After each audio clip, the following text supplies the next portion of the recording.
Come on in.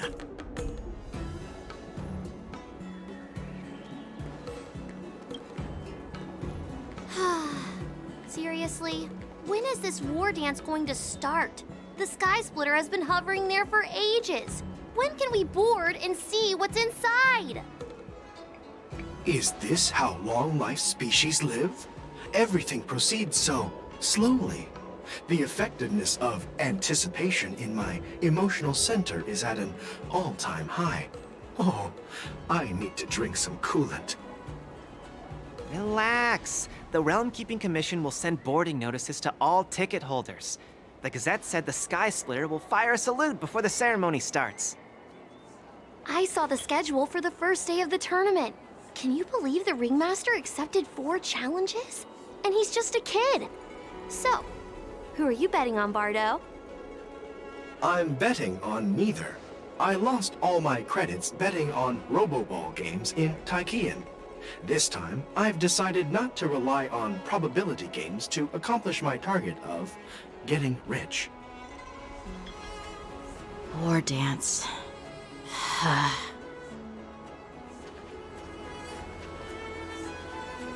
There you are. I heard you and Mr. Dan Heng went to meet the judges, and then a riot broke out in the shackling prison. I was so worried about you. Thank goodness you both made it out safe. There was a revolt in the shackling prison. Fortunately, we were protected by the guards until the Cloud Knights arrived to rescue us. I was planning to take Miss March and Yoon Lee to Stargazer Navalia to see the Sky Splitter up close, but we stumbled upon a group of suspicious Foxians carrying official identities. They were acting strange, so out of curiosity, we decided to follow them. It turns out they were actually Borisin disguised as Foxians. It seems they infiltrated Stargazer Navalia in order to prepare for Hulei's escape, and we foiled their plans by pure chance. I wonder who provided them with those disguises, and how many more Borisin have taken advantage of the war dance to infiltrate the ship. Yeah, I heard them too. But I'm afraid I'll have to disappoint them. I've already reported to General Jing Yuan that I'll give up my role as the Ringmaster. The security of the Luofu is more important to me than anything else. I need to fulfill my duties as a Cloud Knight Lieutenant before taking on the honor of being a Ringmaster. Those tourists just want to see some good sword fights. Anyone can participate in this kind of tournament. Doesn't have to be me. The real challenge lies beyond the ring on the Sky Splitter. If we don't capture the fugitives soon, Hulei will wreak havoc. Obviously, there's someone behind the scenes orchestrating this prison break, intending to spread chaos. If we fail to thwart their evil plan, what honor will be left for us to uphold? Well said. You may be tiny in stature, but your ambition matches that of the Yao Qing's warriors. Hey, this has nothing to do with my height.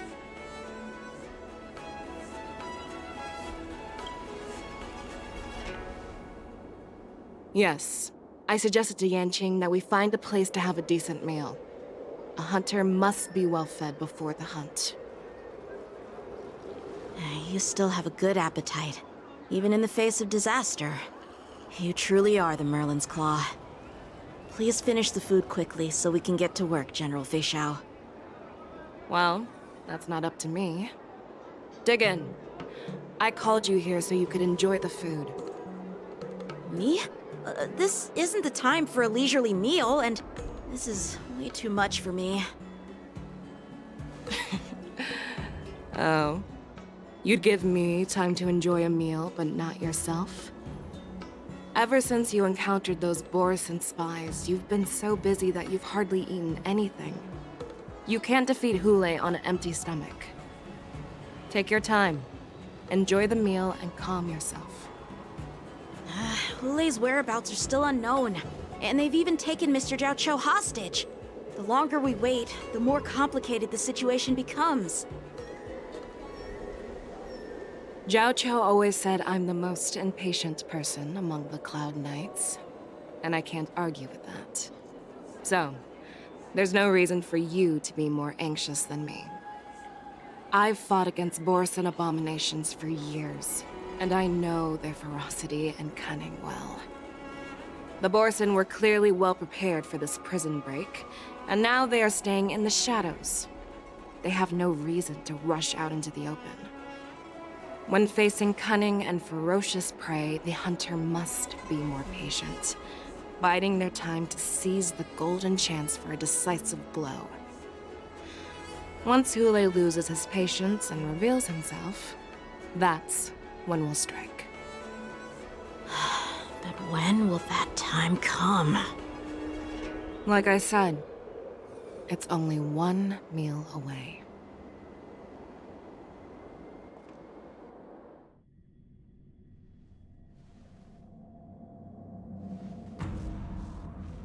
General Hua Yan, the Skyfaring Commission has finished its preparations.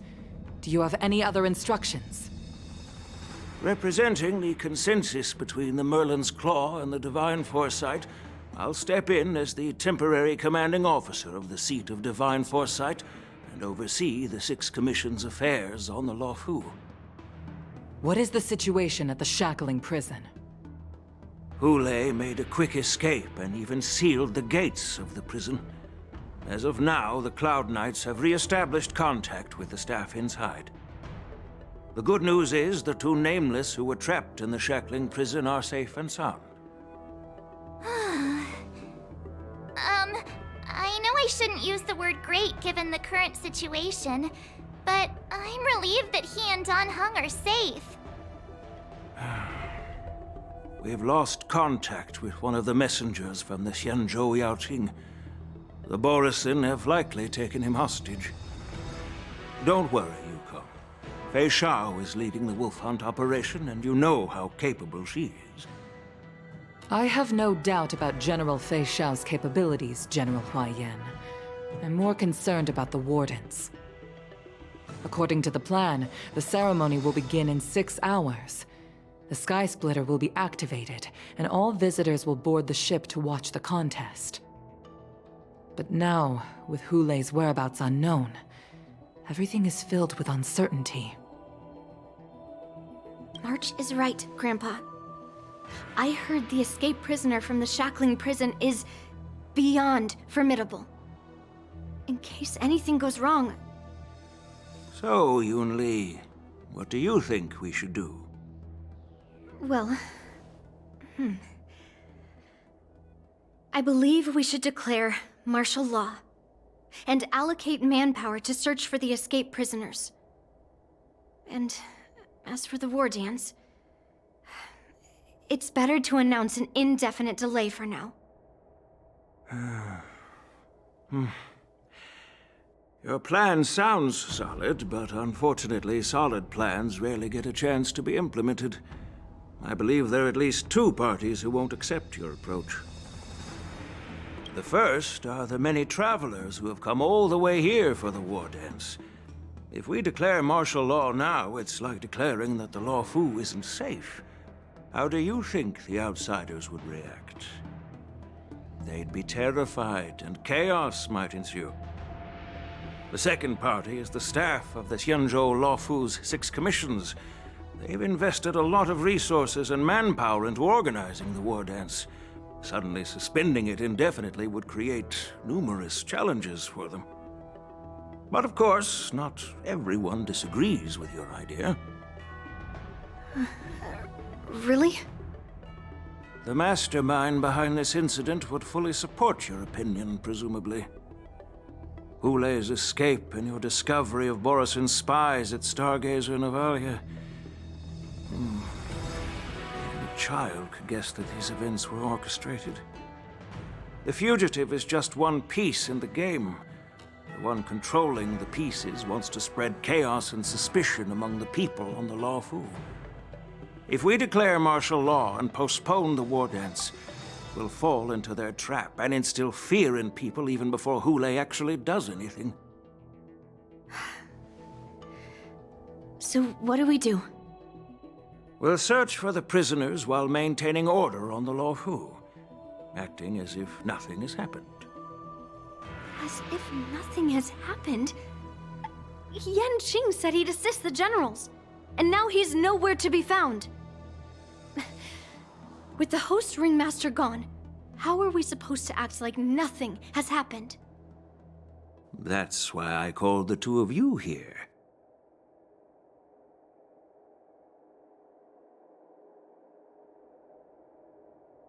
Of course, I'll do my part, but not on the Sky Splitter. General Huayan, are you asking me to take Yan Qing's place as the ringmaster? You caught on quickly, Miss March. That's exactly what I mean. But Miss March is a guest invited by General Jing Yuan, Grandpa. How can an outsider represent the Luofu in the ring? It will make the Xianzhou Luofu a laughingstock. Dear child, the nameless of the Astral Express are renowned throughout the cosmos. It's an honor to have them participate in the ceremony. Plus, Miss March is a disciple of the little Cloud Knight Lieutenant. How can she be regarded as an outsider? We can't afford to have any problems during the war dance. I'm entrusting you not only with the honor of the ring, but also with the security of the Sky Splitter. Yukong, please explain to them the rest of the arrangements.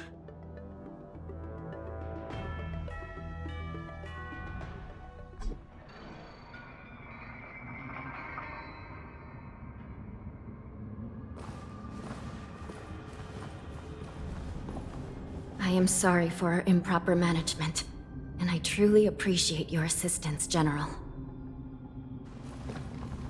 There is no need to apologize. We Cloud Knights fight on the battlefield while you judges punish the criminals.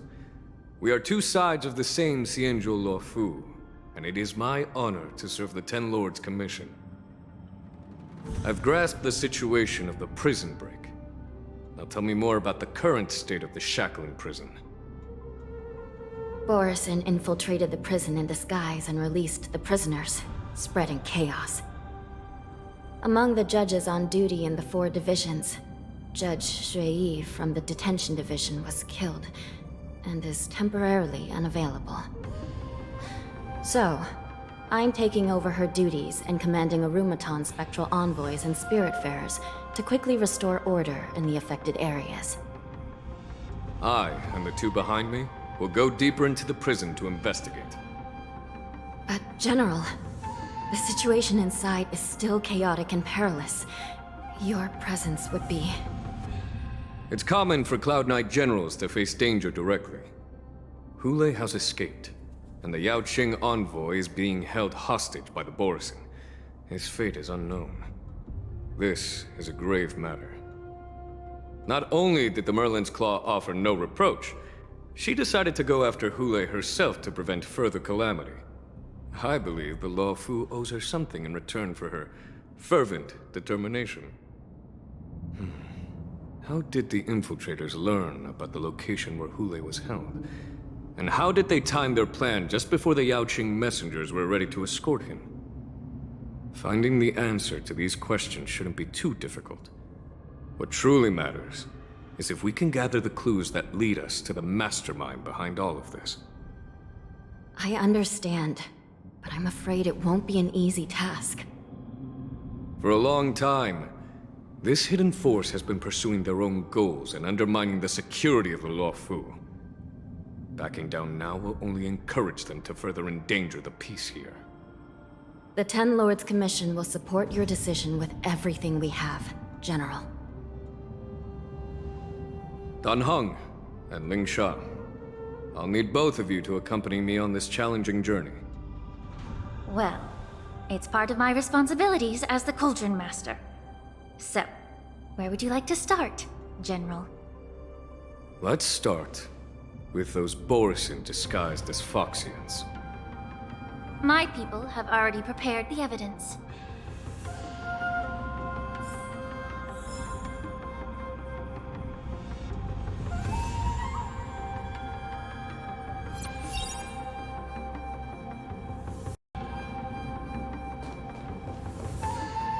According to Lieutenant Yenqing's report, he stumbled upon a few suspicious Foxians at Stargazer Navalia.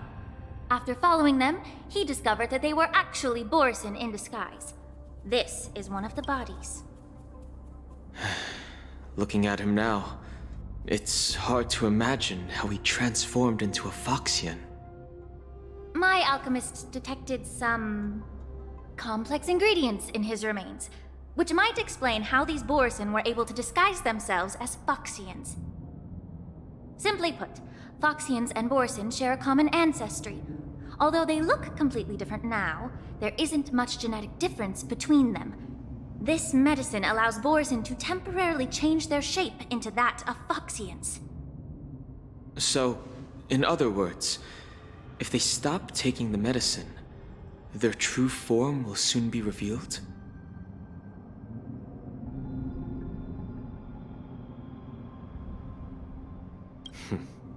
The formula and technique seem oddly familiar. The disciples of Sanctus Medicus. Looks like the Alchemy Commission is involved once again. When I was sorting through the prescriptions they use, I came across one called Semblance Reversion Essence. It's designed to help those disciples suppress signs of their Mara-struck forms and maintain their normal appearance. When I compared it to the medicine found in the Borisin's body... They're one and the same, aren't they?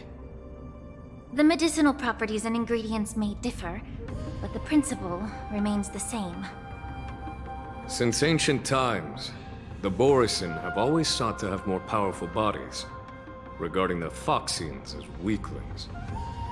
Yet, in order to save their warhead, they were willing to disguise themselves as Foxians. Their determination is quite remarkable. If these infiltrators rely on the medicine to maintain their disguise, then following this lead in our investigation seems prudent. Please follow me. Here we are. According to the judge, this area is not yet under control, so we should proceed cautiously. I've captured the nature of the medicine in my sensor. By following the medicinal fumes, we should be able to retrace the steps of the disguised Borisin.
Incredible strength.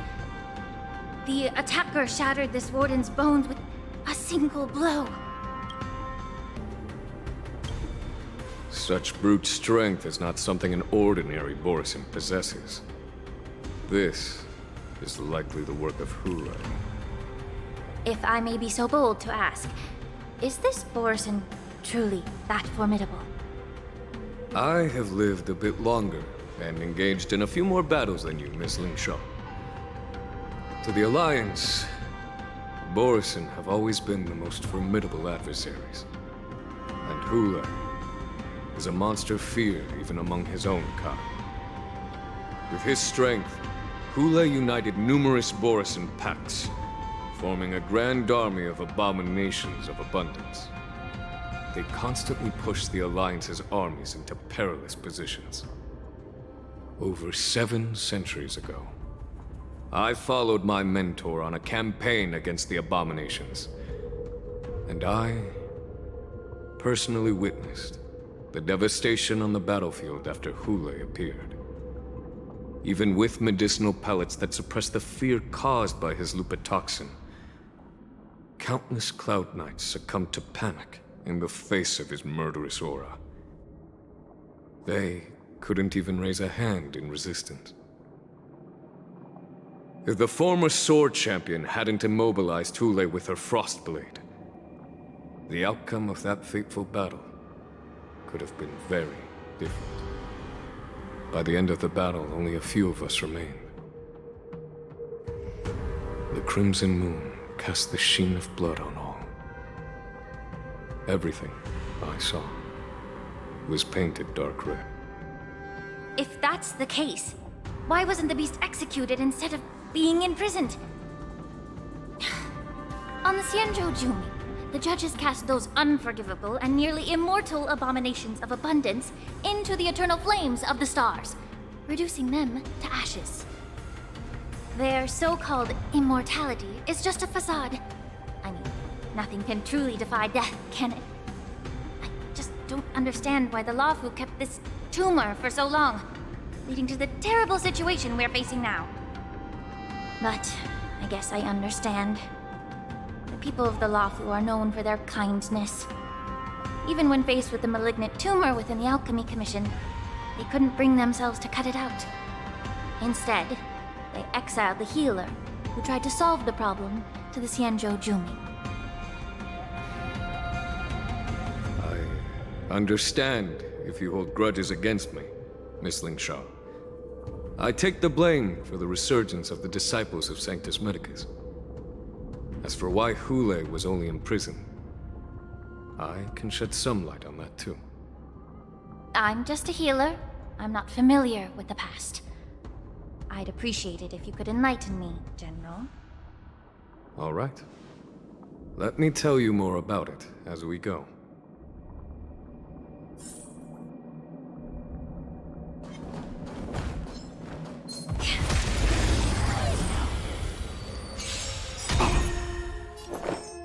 Existence is unity.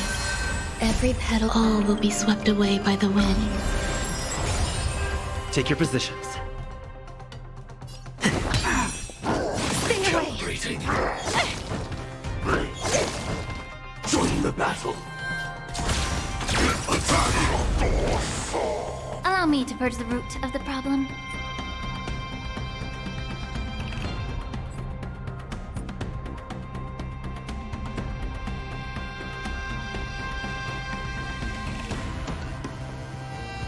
Feeling tired already? Be of your body and mind! Dreams do come true. The mood is set. Let the show begin! Life until everything burns to ashes! Fight to live! Until death!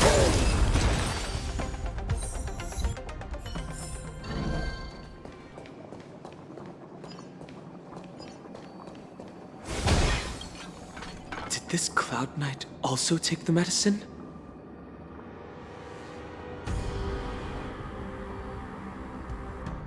No. This is a Borisin in disguise. A guard killed him before he could return to his original form. All these Borisin are dressed in official attire. Besides the Cloud Knight, there were also 2 Borisin disguised as members of the Skyfaring Commission and the Artisanship Commission. Whoever is providing them with official identities must hold the position of power. Let's search elsewhere.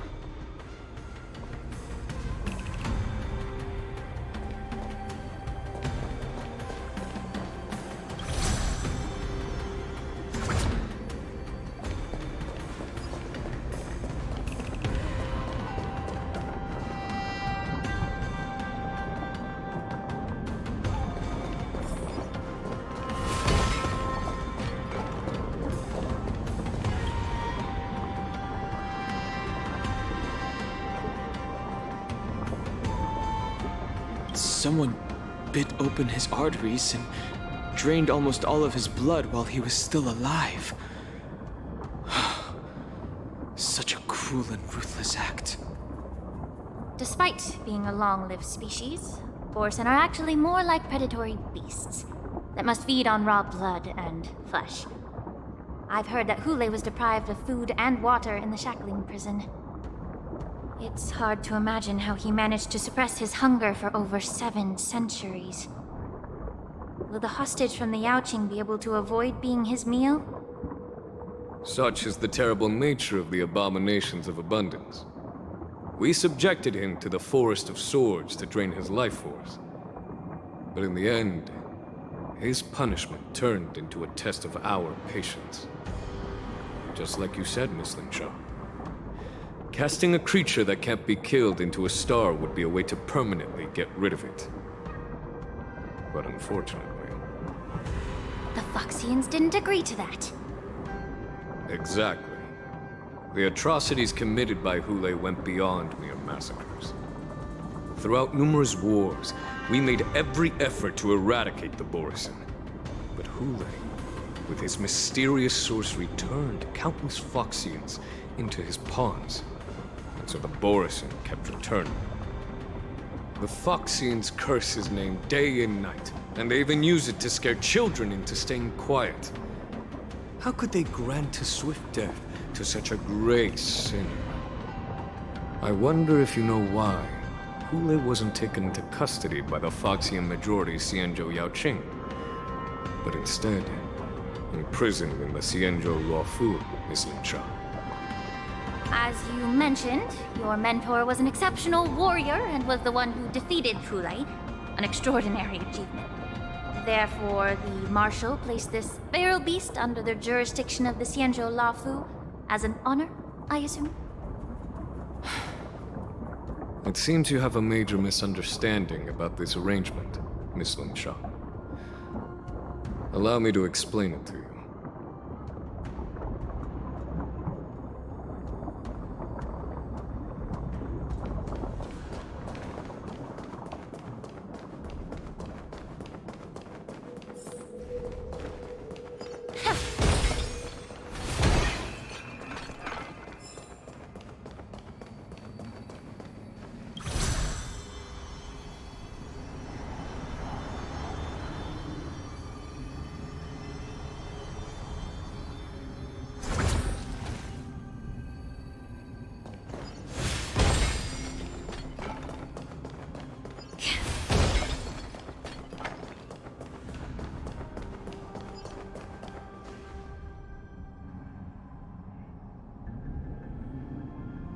Yan Qing told me that an IPC ship was attacked by Borisin.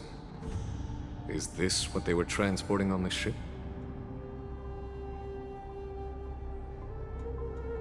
Yes. The Artisanship Commission and Alchemy Commission conducted a joint examination and found that parts of this machine are made from specially refined Borisin biotissue.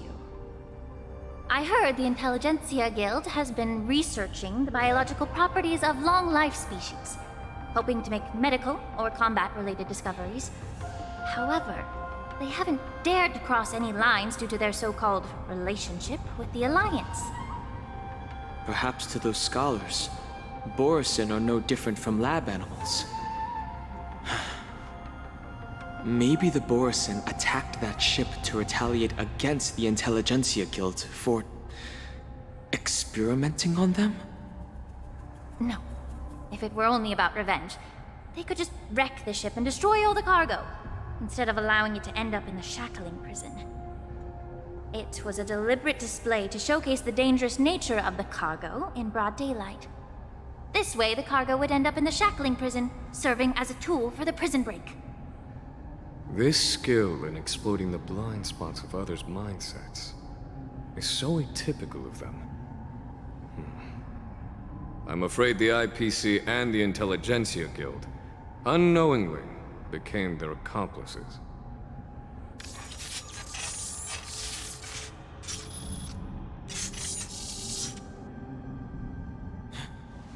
Watch out!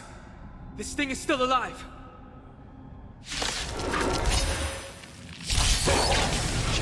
Even after suffering such severe attacks?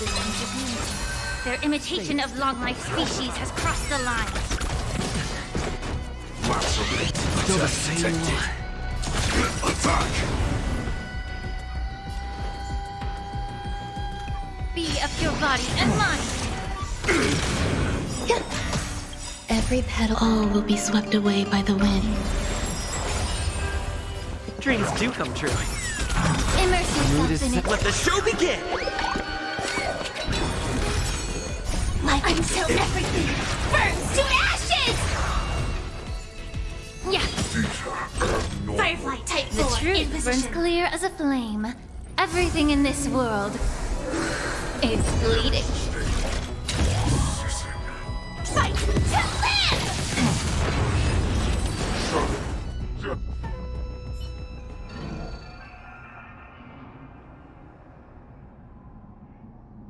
You haven't answered my question about why Hule was imprisoned in the Lafu instead of the Yaoqing, General. You've been reserved in your response. Could it be that such an arrangement wasn't an honor? The reason why the Marshal didn't leave Hule on the Yaoqing lies in the very mech in front of us. Are you suggesting that there are people trying to understand Hule's secrets and use them for their own purposes? Just like with this mech? Well, I understand. I've heard that the Foxians on the Yaoqing share a bloodline with the Borson. And just like the Borson, some of the Foxians there experience an uncontrollable insanity called moon rage. The Marshal believed that this would be inhumane and no different from what the Borson did, so... Exactly. While Borison see moon rage as a blessing that unlocks their true potential, Foxians see it as an inevitable curse within their bloodline. Countless healers of the Yaoqing have attempted to unravel this mystery, but to no avail. Why can Borison control the power of moon rage? Can we Foxians break free from this curse? These questions were asked frequently. Each questioner had good intentions. But the road to catastrophe is paved with good intentions. To the Foxians of the Yaoqing, Hule was not only the warhead of the Borison, but also a monster that could be the subject of much research. Hule thus became a poison that corrupted people's minds without their knowing. That's why the Marshal decided to imprison Hule and the Lafu. It wasn't an honor, but rather a warning. Because such selfish pursuits in the name of good intentions once led to a tragedy on the Lafu that served as a warning to future generations. This edition of Imbibitor Lunae. By imprisoning Hule and the Xianzhou Lafu, the Marshal both suppressed the dangerous intentions of the Yaoqing Foxians and warned the Xianzhou Lafu to refrain from repeating its mistake. That was a necessary trade-off. The Xianzhou Alliance is not solely about the Xianzhou natives. Only when all three races, Foxian, Videodora, and Xianzhou natives, form an alliance, will there be a promising future for all. Thank you for enlightening me. Was it for the same reason that you traded off my mentor to the Xianzhou Zhuming, only to stand idle and allow the resurgence of the disciples of Sanctus Medicus? You said that I couldn't bear to cut out the malignant tumor within the Alchemy Commission, but instead exiled the healer who tried to solve the problem to the Xianzhou Zhuming. But did your mentor tell you her good intentions led her to perform certain healing arts on Dun Hung, who had just finished his hatching rebirth, so that he would regain the memories of his past life? What did you just say?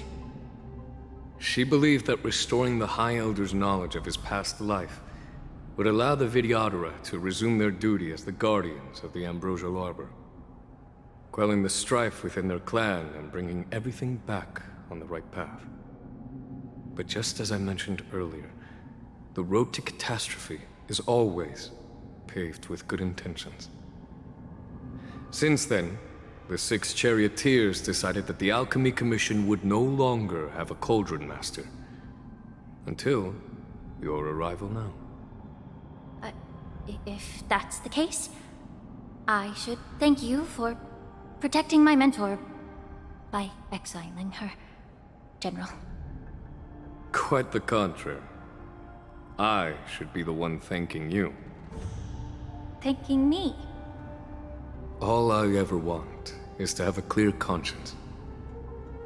However, can long-life species truly achieve that goal in their long-drawn lives?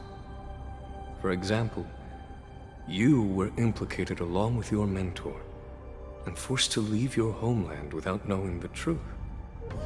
And now, with the complicated situation in the Alchemy Commission, the Alliance has spared me a lot of trouble by sending you to handle this challenging task. Shouldn't I be thanking you instead? Your eloquence is indeed impressive, the divine foresight. You won't even leave me any excuses to hold a grudge against you. But, let me make it clear. The Alliance sent me here to handle the business impartially, not to choose sides. It doesn't matter which side you choose, Miss Lingshaw. At the end of the day, both you and I stand on the side of the Alliance, don't we? Let's keep going.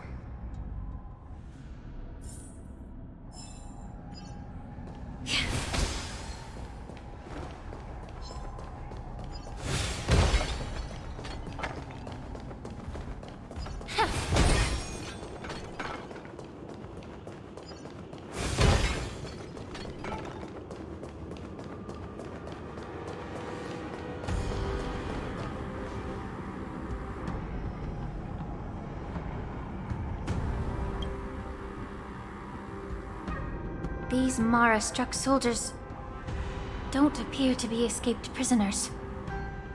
How can you tell? These soldiers are fully armed. Obviously, they didn't hastily join the battle. The messenger named Morza did say that there were two groups of attackers. And the other attackers, aside from the Borison, could hide their tracks. I believe he was referring to these people. Hide their tracks? Exactly. I've engaged with these attackers before, and they used Cloud Hymn magic to hide their presence. Without careful observation, no one can detect them. You once warned me to be cautious of the Vidyadhara Elder's influence within the Alchemy Commission. Could it be? What's on your mind, Miss Lingshaw? Well, it seems that someone provided the attackers with a map of the shackling prison. And considering the Vidyadhara's involvement in the prison's construction, it raises suspicion about their role in this. Additionally, the fact that the Borison need medicine to disguise themselves would suggest that there are still moles within the Alchemy Commission assisting them covertly. Moreover, forging official identities for the undercover Borison would require someone with significant authority. And the presence of assassins capable of using Cloud Hymn magic deepens my suspicion about the Preceptors. But why would the Vidyadhara collude with the Borison and aid in Hulei's escape? They aim to spread chaos. They believe that only in chaos can they regain their former power and influence. Since this edition of Imbibe de Lune, the once proud dragon race has been powerless, watching their influence wane. Being a native of the Luofu, Miss Lingshaw, I believe you understand the implications. However, I don't think the Preceptors are the true masterminds. If I'm not mistaken, the one behind all this treachery is the Lord Ravager who exploited the weaknesses within the Luofu and instigated the disciples of Sanctus Medicus, ultimately leading to the Ambrosial Arbor's resurrection. Fentilia. Please remember, General, that everything I've mentioned is mere speculation. We need concrete evidence for a public trial. If you want to interrogate someone within the Vidyadhara's ranks, you'll need irrefutable proof. So, what's your plan, Miss Lingshaw? I'll send an invitation to the Preceptors. An invitation? The preceptors have been inviting me for a personal meeting since my arrival on the Lafu. Now, I'll send them the remains of these Mara-struck soldiers and the route map I found in the prisoner's possession. Then, I'll ask them to meet me at Scale Gorge Waterscape. I'd like to hear their explanations. Good idea. If I were to take action, it might alert the true mastermind. I trust you to handle this matter, Miss Lingshaw. The internal affairs of the Vidyadhara should remain under their jurisdiction. And don't worry if things don't go smoothly. Once the wolf hunt operation is over, the hidden truths will come to light. Speaking of the wolf hunt operation, I'm truly worried about the Yaoqing messenger who was taken hostage. Hulei was starving in the shackling prison for centuries. I don't know if the messenger can survive in that wolf's clutches. May Rainbow's blessing keep him safe.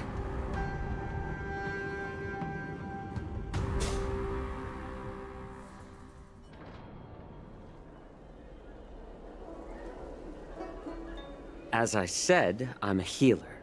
But my art of healing requires the culinary arts to be truly effective. The magic of my cauldron is its ability to make all kinds of medicines into dishes that patients can eat. When simmered and cooked together, any kind of medicinal herb or ingredient becomes a delightful delicacy. Delicacy. But isn't that just one flavor overpowering the others? Well, you have a point. Let me ask you this. If there's a fussy child who refuses to eat green peppers, what's the best way to make him eat them? Stuff the kid's mouth with the green peppers and cook him alive in a pot. You have quite the sense of humor. I've heard that you, Borisin, have lost many of your taste buds during the self-modification process, so you can't experience complex flavors. Only the saltiness of blood and flesh truly awakens your appetite. It's a shame I don't have any green peppers right now.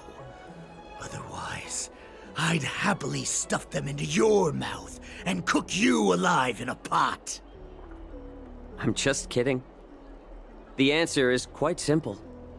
Chop up the peppers and mix them with minced meat to make meatballs. This way, the flavor of the meat overpowers the taste of the peppers. And even a fussy child can enjoy them. Can I just boil your tongue in this hot pot? I know you're trying to buy time until someone comes to your rescue. You said that Jin Liu recently returned to the Lafu, right? Well, she did come back. But, unfortunately, I also found out that she committed serious crimes and was escorted to another Xianzhou ship. Do you really think you can delay our departure by provoking Lord Hulei's desire for revenge with your clever little tongue? You see Borisin as savages who know nothing about the Xianzhou, but in fact, we know all about your tracking tricks. Like the jade abacus you're carrying, and the side cranes in the sky. The more hope you hold in your heart, the greater your pain will be when death comes.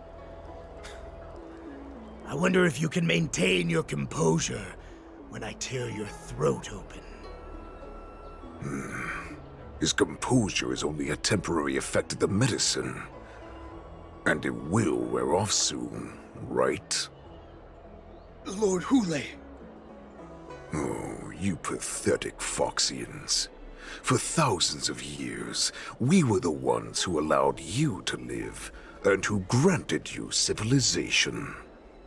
But in the end, you chose to betray us for the freedom promised by the Xianzhou people. But it's all right. As long as you catch the scent of your masters, you obediently return to us. No matter how far you run away.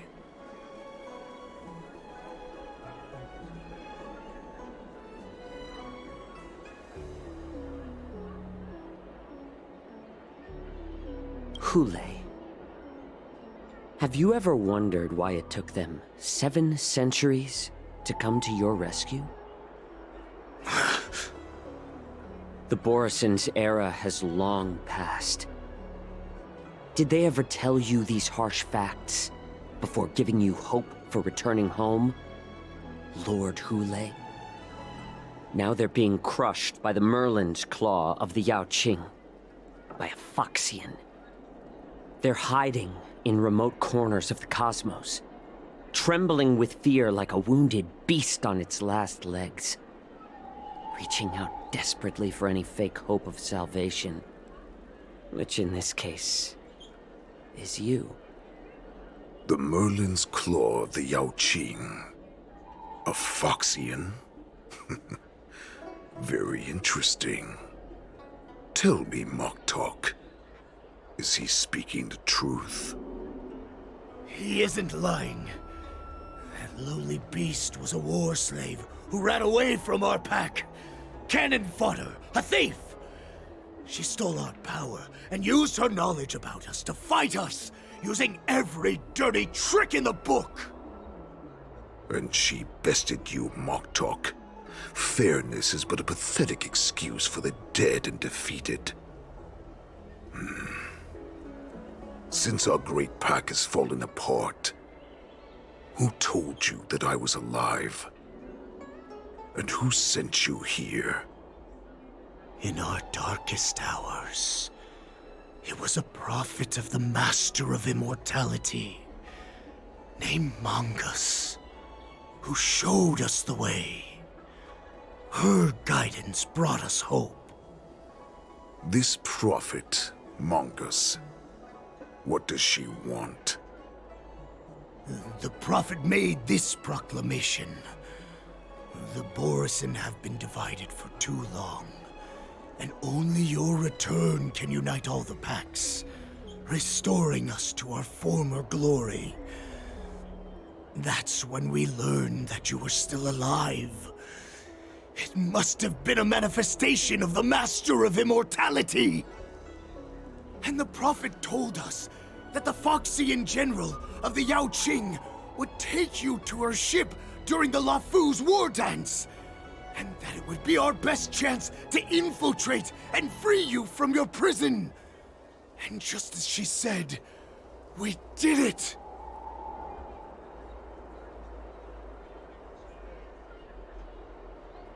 That so-called prophet lied to all of you. She just sent you here to die. But her prophecy has come true. Our warhead is right here, with us! Once the news about the prison break spreads, the Cloud Knights will close all the ports.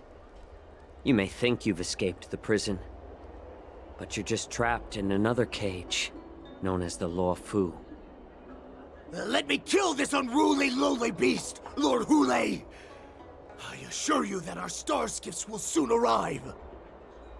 Right now, everyone in the Lafu is distracted by this stupid war dance, so this will be the perfect chance to escape.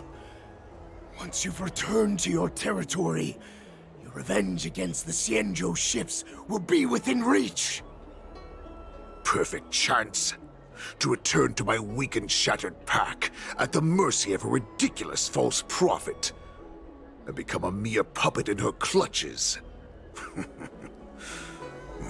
Her plan is full of flaws.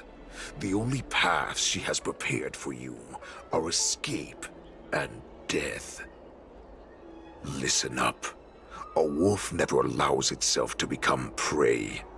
From now on, you'll follow my orders.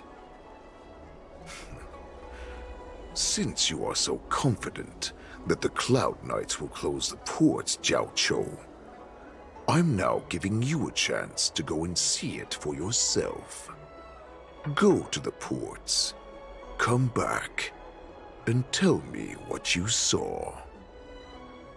Wait, what did you just say? But my lord!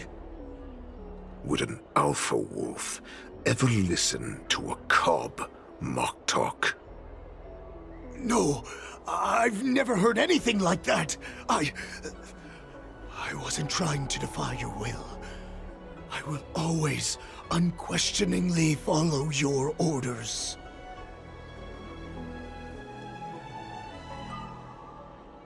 I'm offering you a once-in-a-lifetime opportunity. Don't you want to run away, Jiao Chou? You will come back. Because Foxians like you always obediently return to their masters, no matter how far they run away.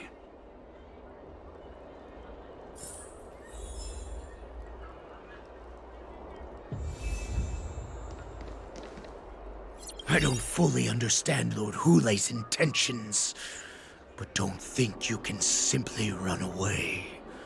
Understood. You know why I'm letting you go. Because Foxians like you always obediently return to their masters, no matter how far they run away. Head to the port and report back to me. Let's see if they really closed it like you expected.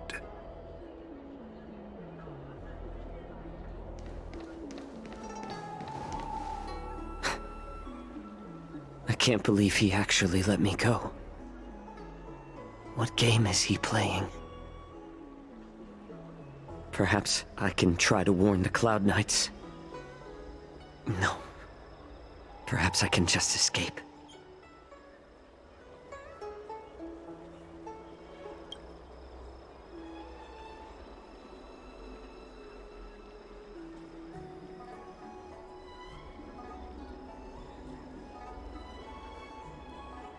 Just as I suspected. He's testing me. The Cloud Knights must have been aware of the situation inside the shackling prison for some time. Will General Fei Xiao personally lead a squad to capture Hulei? For now, I'll do as he asked.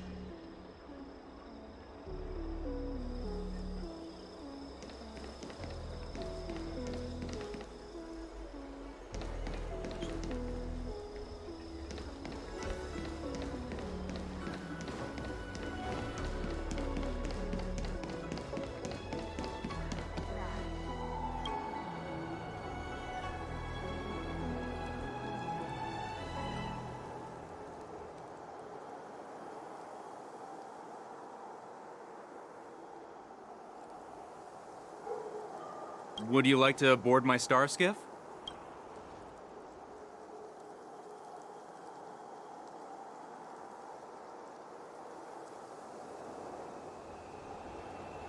Well, my little star skiff can't accommodate that many. But I have a larger one that will arrive in less than 15 minutes if you need it. So, where would you like to go? We need to hurry wherever we're going. The war dance is about to start. The Skyfaring Commission is prioritizing star skiffs heading to the Sky Splitter.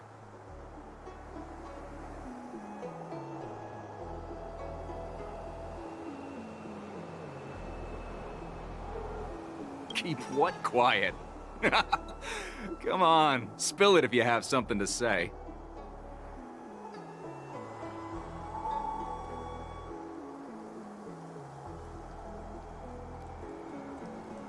Realm Keeping Commission? It's right up ahead. Look, I've got a business to run, so why don't you go there yourself?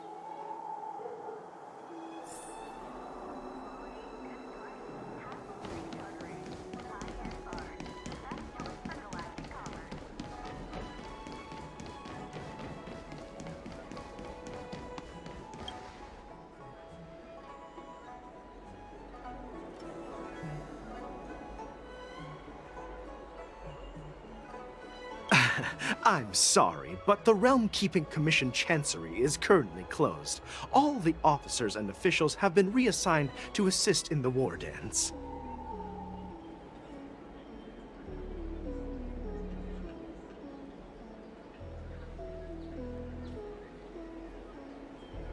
If I can help you.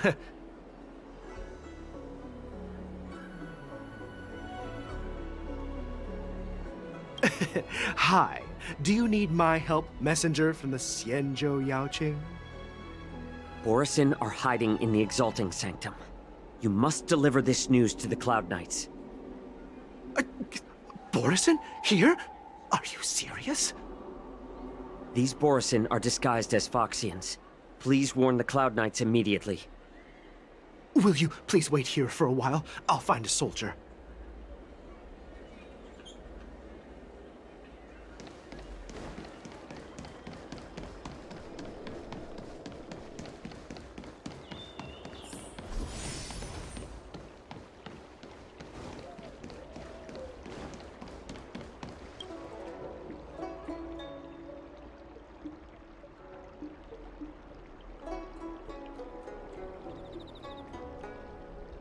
Hey there. I noticed you'd been looking at me for quite a while.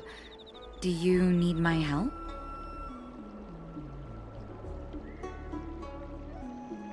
Could you please provide more details? Wait, I recognize you. You're the lost Yaoqing messenger. How are you here? I was brought here by the Borisin. Please make sure to report this news. All right, I'll call for reinforcements.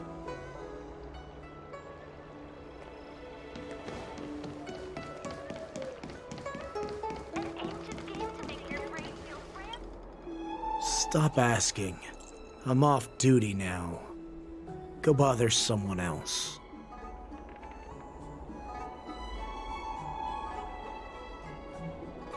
Can't you just stop asking?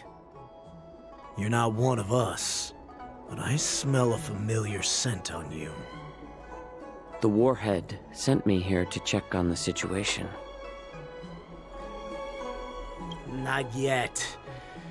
There's no way for this tiny ship to escape from the Xianzhou. Only the starships at Stargazer Navalia can break through the Jade Gate. Moktok said there would be insiders to pick us up, but I haven't heard anything yet. Ports haven't been closed? What is going on? Stalling won't help. It's time to confront Hule and see what tricks he's up to.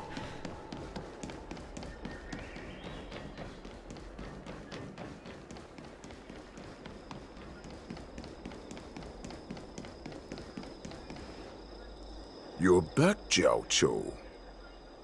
Come and take a good look. Who are these people? This Cloud Knight says there's official business that requires my cooperation. What are you trying to do, Moktok? They have nothing to do with this. Nothing to do? I told you to go to the port and check out the situation. But I never gave you permission to talk with others. Remember, these people died because of you.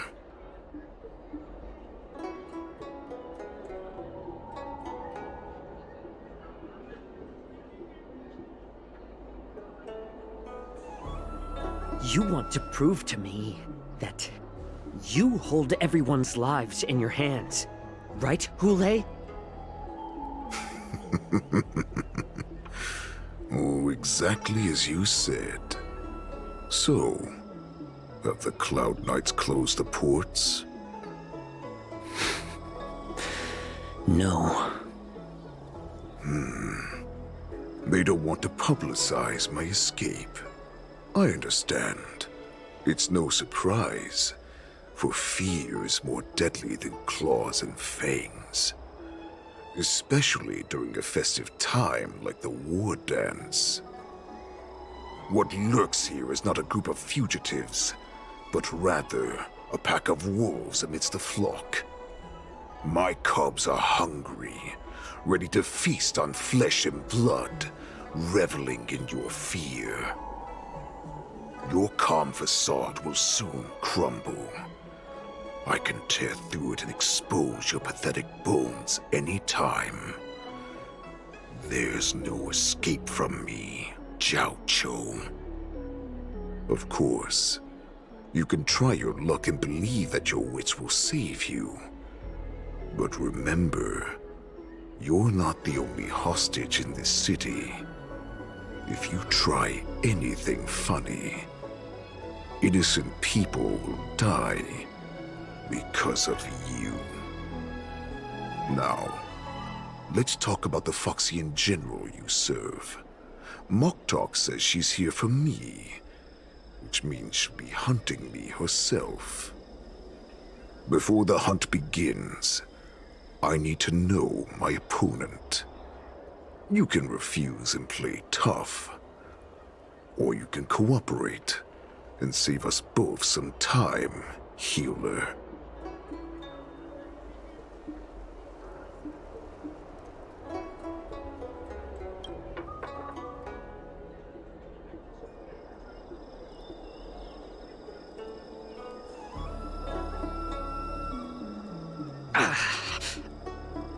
Good. At least you didn't try to draw attention with a scream. That way no one will die in vain. Fine. I'll tell you what you want to know about her. But I expect something in return.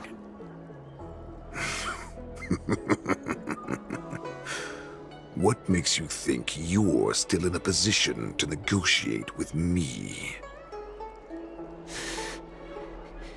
You can torture me until I talk. Or let's save us both some time. Warhead. Here's the question that's been bothering me. How have you managed to survive and endure centuries of torture? Borison aren't supposed to live that long, or possess such regenerative abilities.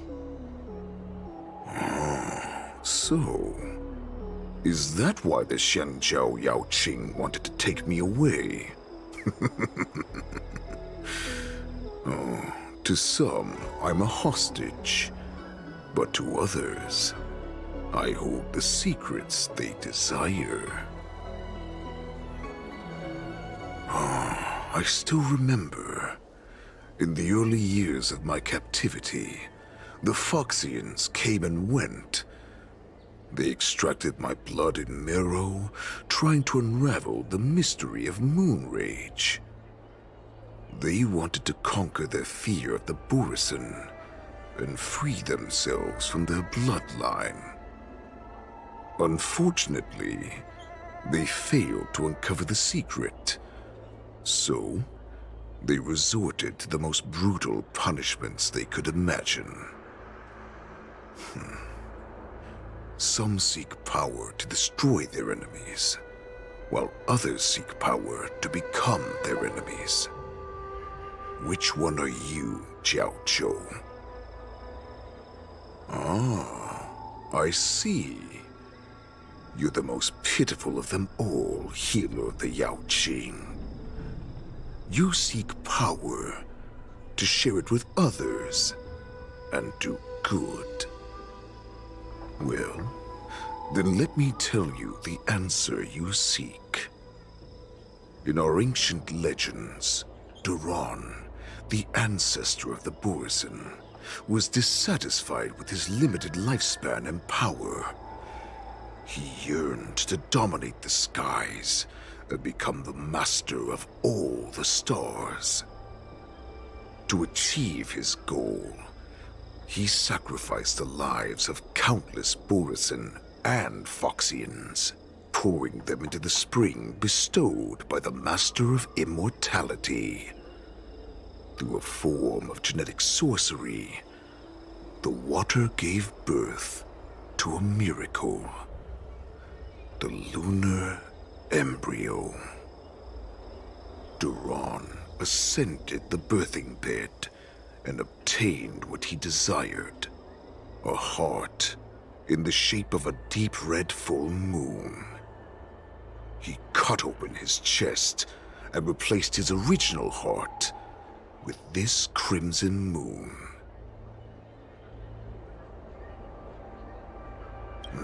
The ambrosial arbor is also an absurd myth, but you Xiangzhou folk know it's true.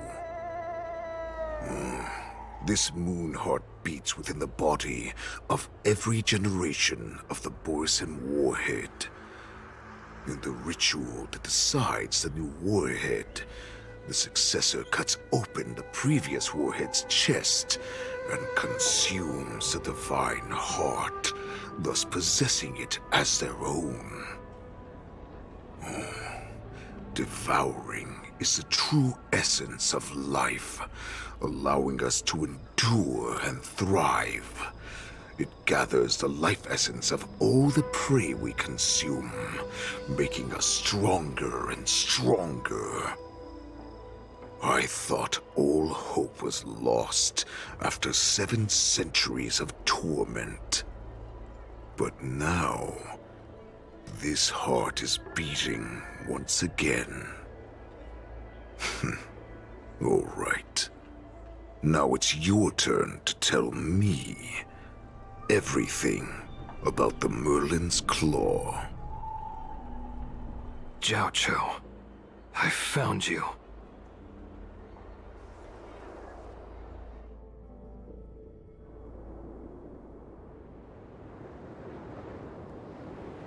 I know I'm in no position to question your orders, but if I understand correctly, you already have intelligence about the Borisin? That's right. My people are busy collecting clues now. What's the situation, Wadza? General, before we completely lost contact with Jiao Chou, I picked up a signal from his Jade Abacus. It won't take long before we locate their whereabouts. If that's the case, shouldn't we immediately go there and join forces to eliminate the Borisin? Why are we returning to Stargazer Navalia? Looks like your general has only taught you swordplay, not the art of the hunt. There's an old saying among the Borisin. In the forest, the hunter may easily become the hunted. While we may call ourselves the hunters now, chasing them blindly will only make us become the prey.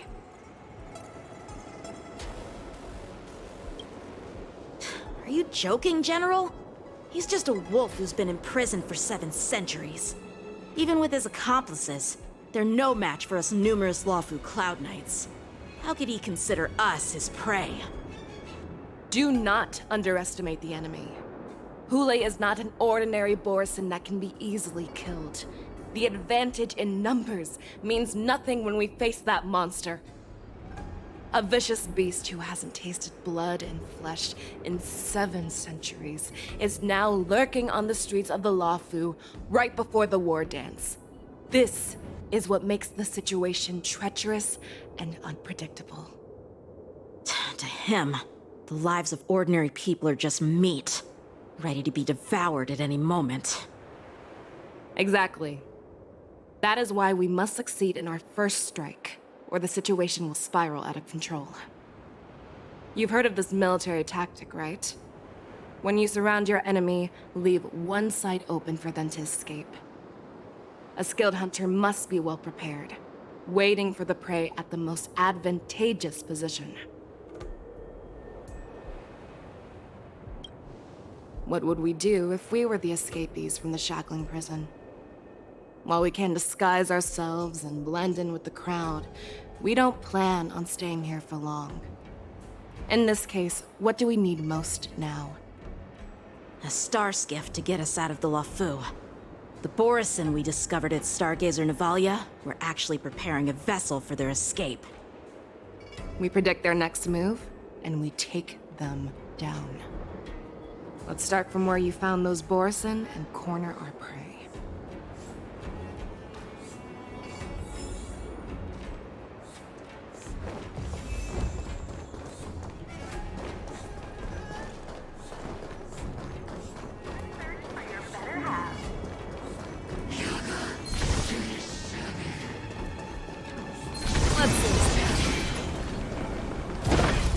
This is where we ran into the Borison last time.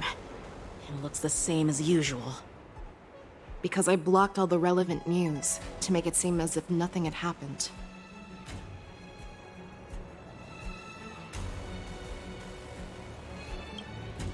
If Yanqing hadn't scared them off, we would not have many clues. However, the more well-prepared a plan is, the longer it takes to adjust when it's disrupted. If any Borison wants to stick to the original plan despite the risks, they'll surely come back to Stargazer Navalia to check the situation. Are you suggesting that there are Borison here at Stargazer Navalia right now? This is an automated area. So don't you think that there are a bit too many people here today? First, look at those 2 Skyfaring Commission staff members. They've been observing us in secret since we arrived here. Then there's a Cloud Knight soldier over there.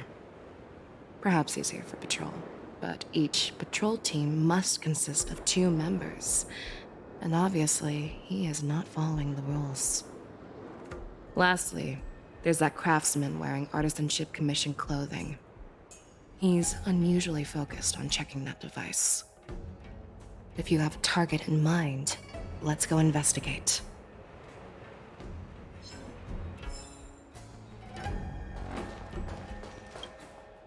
Who are you?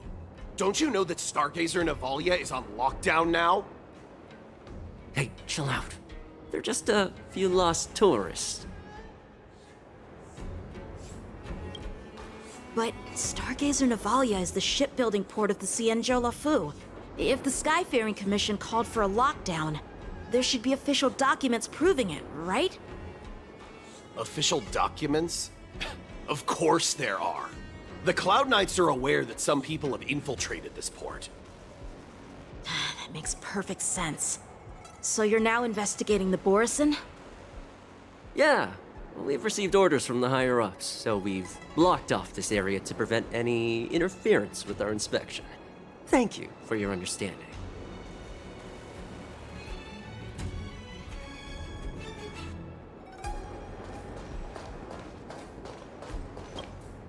Hey, you there!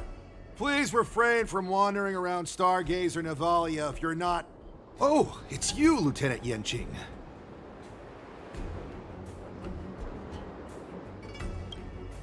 No, not at all. Actually, I'm here to address a peculiar issue. A peculiar issue? Yeah, we've had some unscheduled star skiffs being constructed at this dock in Stargazer Navalia. Could there have been an error in the production planning for the assembly line? This is just weird. I thought all the pending star skiffs from before the war dance had been scheduled already. I'm sorry, but I need to focus on my work right now. If you have any questions, we can discuss them later.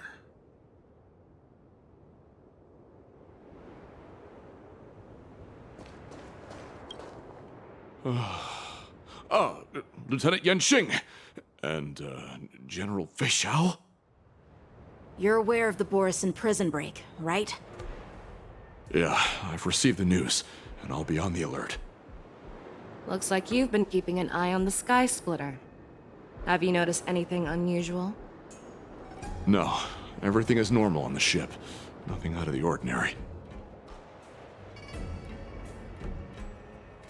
This is not a location for a Cloud Knight on guard duty, is it? Well, this spot offers a great view. Are you here to keep an eye on the Sky Splitter? Yes.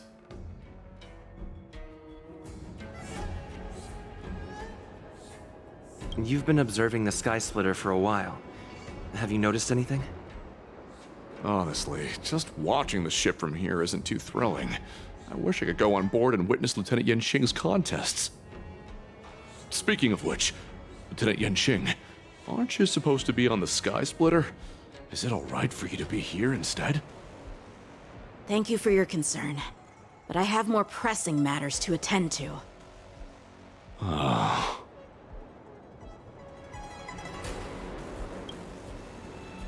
So, it seems that some Borison have returned to Stargazer Navalia in disguise.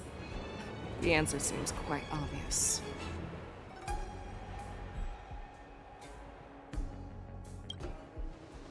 I believe he was just slacking off. In my opinion, the staff members from the Skyfaring Commission appear more suspicious. Remember when I mentioned that the Cloud Knights blocked all relevant news to make it seem as if nothing happened? Stargazer Navalia is not under lockdown. But on the contrary, those staff members use Stargazer Navalia is on lockdown as an excuse to persuade us to leave. This contradicts the Cloud Knights' plans. Their flimsy disguise has been exposed.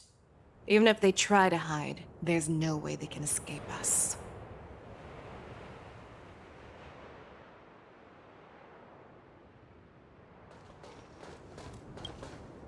Why are you still here? As I said, Stargazer Navalia is on lockdown now. No, I never issued such an order. Who are you? Perhaps you haven't met me on the battlefield, but I am certain you've heard my name. Now I'm asking you a question, so answer me. Tell me. How many more of your comrades are here? Where were you planning to meet Hule? This woman, she's the general of the Yaoqing. What are you still waiting for? Attack her!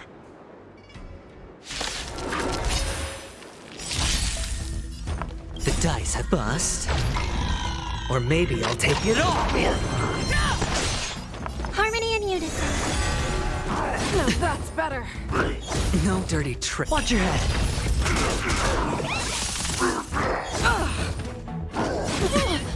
Hedge your bets.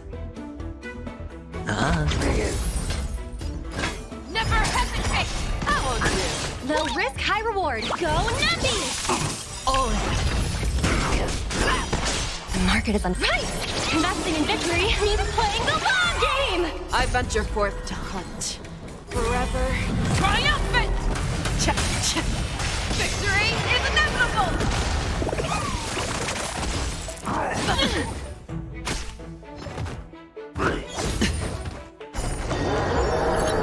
Watch your head. Sure, I'll play along.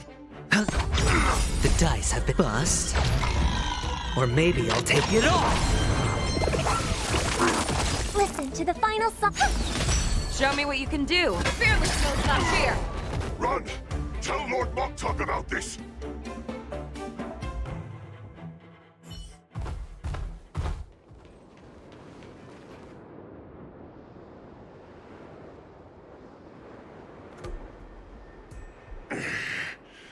Why don't you kill me? Because I need answers. You were our war slave, so you should know us descendants of Duran. You want me to talk? Fine. Try whatever you want, but I assure you, you won't get anything from me. Only fangs and blood. If I were to do that, I wouldn't be any different from you. I am the arrow that pierces the wolf's heart. I grant you a swift death. That's exactly what I desire. Wolves that leave the pack are prepared for the fate of never returning home. But sadly, you didn't catch my partner. He will alert them. Before you close your eyes, you should know that I allowed him to escape. Because he will lead the Cloud Knights to Hule's hideout.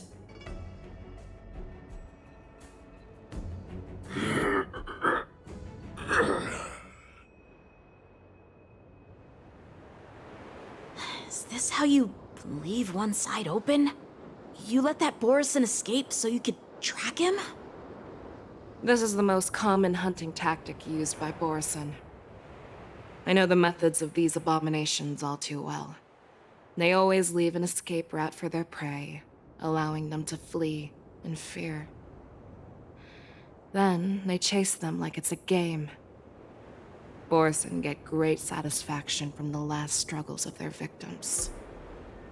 Have you witnessed these things firsthand?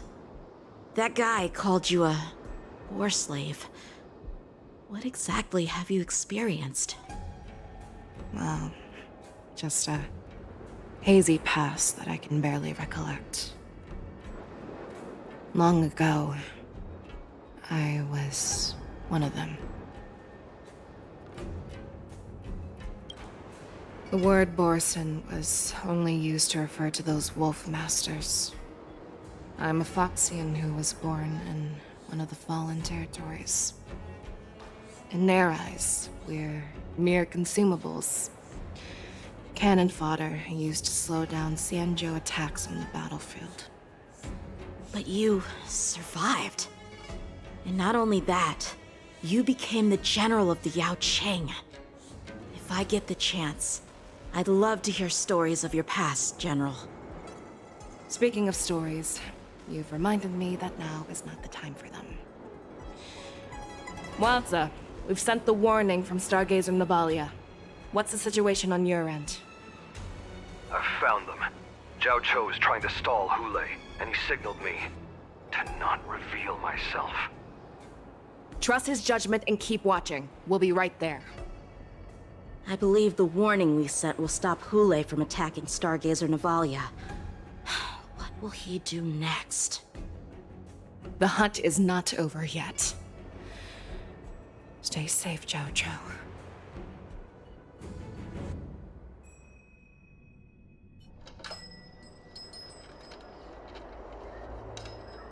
Please, save me.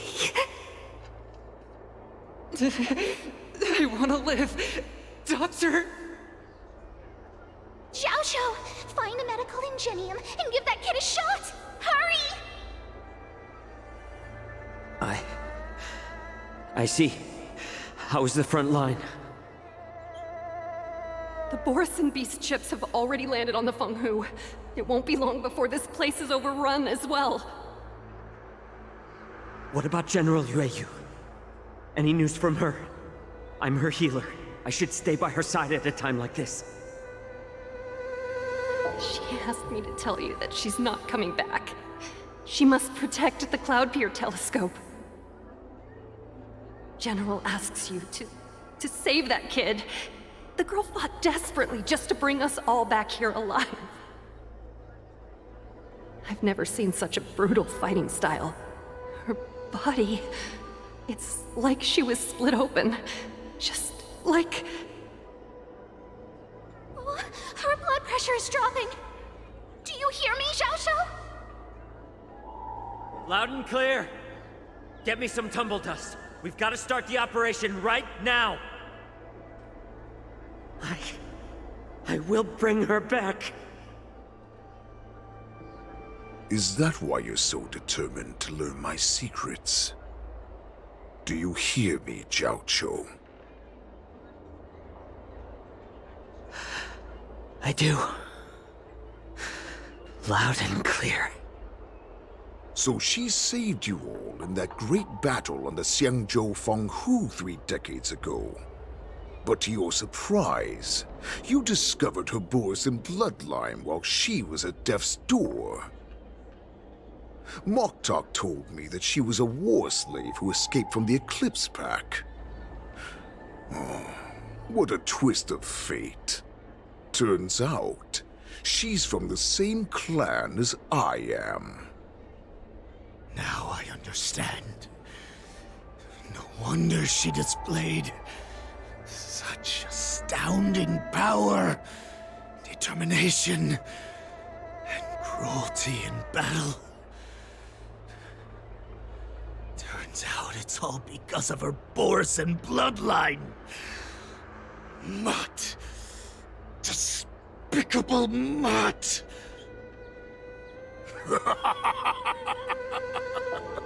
And she used the gift of her bloodline to destroy the Borson.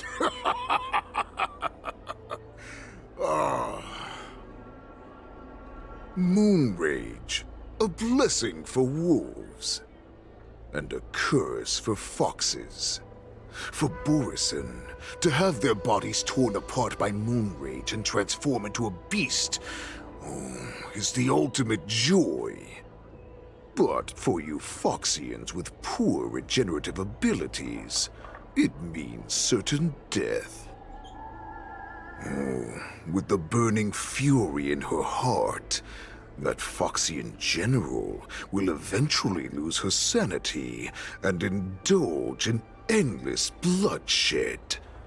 The scars on her body will not be caused by enemy weapons, but by the immense power she can't withstand. One day, she will be torn apart and die as a monster. And in return for saving her life, you intend to give everything to solve this impossible puzzle. Hule, do you know the saddest thing about being a healer? All this time, I've devoted my life to bringing back those who sacrificed their lives to monsters like you. I exhausted myself, and my hands trembled. But I believed everything I did was meaningful. But once again, they rushed into battle. And then I heard of their deaths. They died under your claws, in your jaws, amidst the flames of crashing star skiffs, and under the Luck's arrow of rainbow. Like a useless idiot, I saved a fish named Life out of the cauldron called Death, only to watch it struggle and dive back into the boiling broth. So I asked myself, why were they so eager to run toward their death after they had recovered from their wounds? Why wouldn't they value their hard-won life? All the doubts left me feeling lost.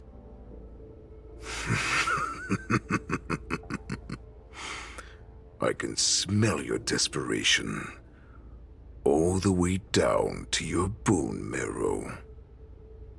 Eventually, I realized that their deaths held value. They placed the weight of their sacrifice on the living, granting us strength. With a coin forged by their deaths, they exchanged something more in return.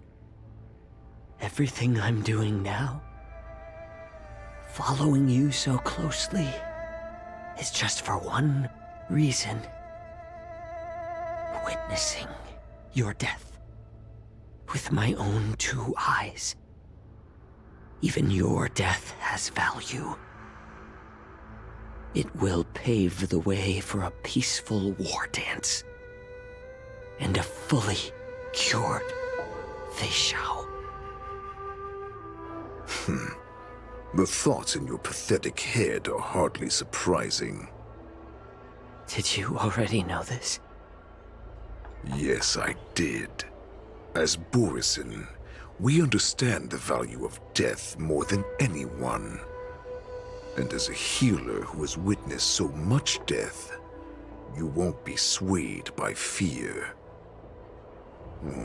What a shame, what a shame.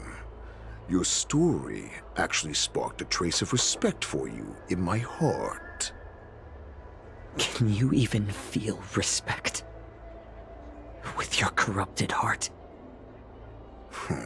Of course. Because I caught a whiff of my own kind in you. Unfortunately, in the end, you're still just a weak fox. As the wolf's creed goes, gift the wolf a dead end, When new paths arise, raise him to a doomed fate where satiation lies. The cowards in forgotten corners meet their unworthy demise. Yet the valorous in brutal battles embrace their eternal prize. That's why I'm keeping you alive for now. I want to show you how Borisin truly respect their enemies. We will consume your flesh and blood, nourishing our own. We will crush your hopes and dreams, clearing a path for our hunt. Your feeble souls will witness a new future. A future that belongs to me. My lord, we received a message. Our arrangement at Stargazer Navalia has been discovered. We must act quickly! That doesn't surprise me at all. Moktok, what's that noise? It's the Sky Splitter! The ship that the Wardens will be held on is about to set off! The Skyfaring Commission will clear the air routes! And if our star skiffs try to escape, we'll be spotted! Calm down, Moktok. Look at you now, hiding and fearful. Where is your Borisin dignity? As I said, I'd sacrifice my dignity for your return. As long as you can come back to the Borisin Pax, there's still hope. Hope? The Borisin have forgotten the Wolf's creed. Weak creatures put their hope in the strong, but the strong fight their way out.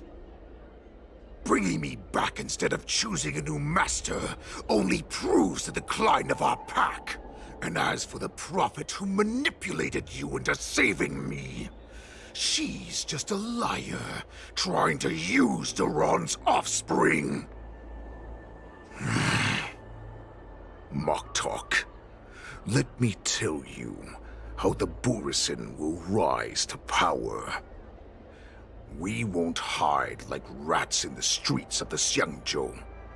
We will be ravenous wolves, walking amongst a herd of lambs with our fangs bared.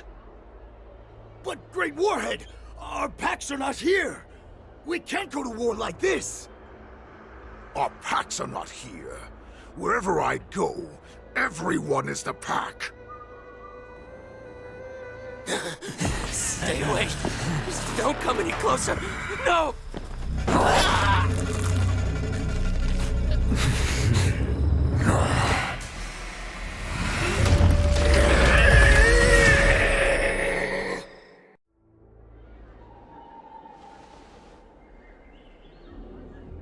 Moktok, we're the apex predators at the top of the hierarchy. As wolves, we create fear. We don't become servants to it. If you're blind to the path, I will be the crimson moon that lights the way for you. Share my crimson blood with our brethren. Use it to infect those Foxians and strike fear into their hearts. Now, you devious monkey, come out and face me. Xiaoqiu. Moza. Run. No, he can't run, and neither can you. You've come at the right time, monkey of the Yaoqing. Tell your general. Tell her that I will unleash a massacre here, drowning the Xiangzhou La Fu in blood. From this moment on, wolves bearing my blood will hunt on every street, feasting on the followers of that devilish archer. Follow me, my cubs! we shall stride among the prey. Give the wolf a dead end when new paths arise. Raise him to a doomed fate where satiation lies. The cowards in forgotten corners meet their unworthy demise. Yet the valorous in brutal battles embrace their eternal prize.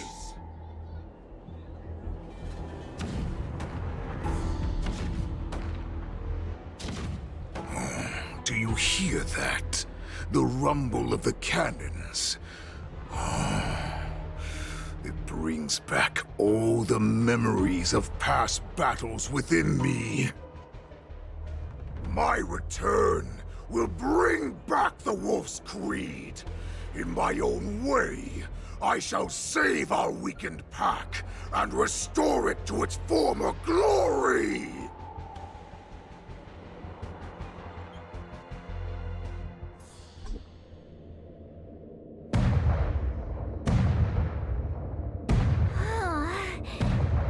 The Sky Splitter's gun salute is really loud. So this is what the war dance is actually like? I feel like my eardrums are going to burst. Well, how could they expect to attract people to come and watch if they didn't make a huge spectacle? March, you haven't forgotten what you came to do, have you?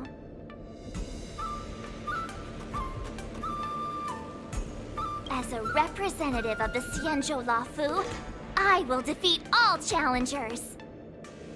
That's the spirit. Sounds like you're all fired up. If you could just keep your legs from shaking so much, it would be more convincing, March. As the saying goes, the disciple takes the toil of their master. Remember, you are here under the identity of a Lafu swordmaster, taking the place of your no-good master Yenqing as the ringmaster. But what am I supposed to do if my opponent for this round is super talented and just wipes the floor with me in seconds? I'm still a beginner in swordplay. I don't know where I got the confidence when I agreed to help General Huaiyan. Come on, there's no need to worry about that. If you are defeated, then your opponent shall have to answer to me. Although, if that happens, the honor and the glory of the Xianzhou Lafu shall all be taken by the Zhuming. Master Yun Li, please, I'm about to compete. Can you say something that will give me a little confidence? March, think about the great storms that you, nameless of the Express, have weathered along your many journeys. There's no doubt that you have faced far more terrifying enemies than your opponents here today, right? Don't you feel a lot more relaxed looking at it that way?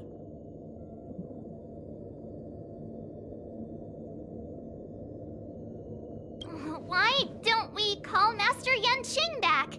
What kind of master would retire at the height of their career and leave their disciple to fight in their place?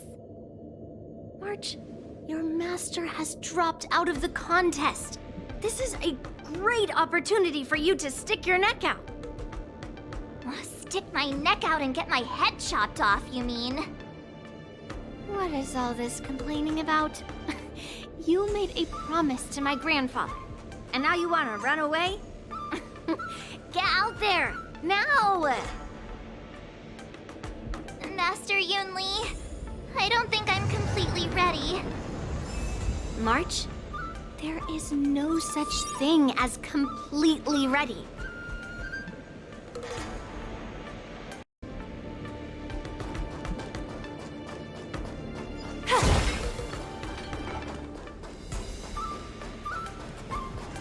Miss Yun Li, Miss March, this way, please. I was informed of your arrival by Madame Yukong and came to greet you personally. The news that you will be the ringmaster in place of Lieutenant Yenqing has been made public, Miss March. Just now, as I passed the contestants' hall, I overheard them all discussing this news. The most common question I heard was, who is March 7th? If they ask you this, how will you introduce yourself? Do you have something prepared?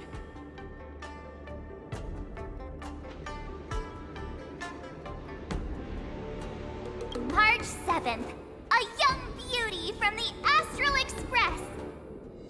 All right, when people ask you, you might as well tell them this loud and clear. I see you are both quite relaxed. Impressive, given the imminent danger you face. Miss Yun Li's contestant information was registered for the war dance a long time ago. However, as a last-minute entry, the Skyfaring Commission has taken care of the necessary procedures for you, Miss March 7th. Please, follow this path. The contestant hall is just up ahead. Thank you, Miss Shikwe. Come, let's take a look around the contestant hall. So, this is the contestant hall. Wow, there are so many people! March, before the war dance begins, allow me to give you one more lesson. My grandfather always told me that a weapon mimics its master. That means that a person's weapon will reflect their habits and personality. You've seen me wield old metal before, haven't you? Tell me, what did you observe from that?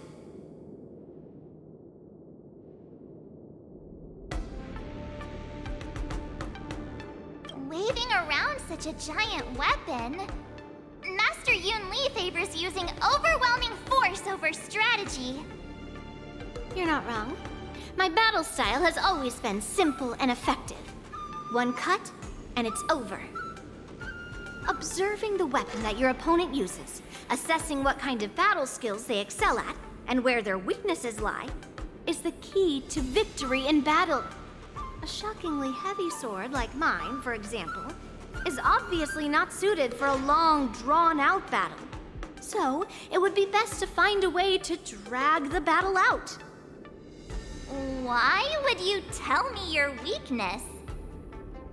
That's the only way to ensure that we have a fair fight, don't you think? I don't want to see you go and lose to someone else, after all. Now is a perfect opportunity to learn how to evaluate your opponents. Let's use the people here in the contestants' hall to practice. If you know yourself and know your enemy, you will not lose in 100 battles. Know myself and know the enemy. Let's see, who should I ask first?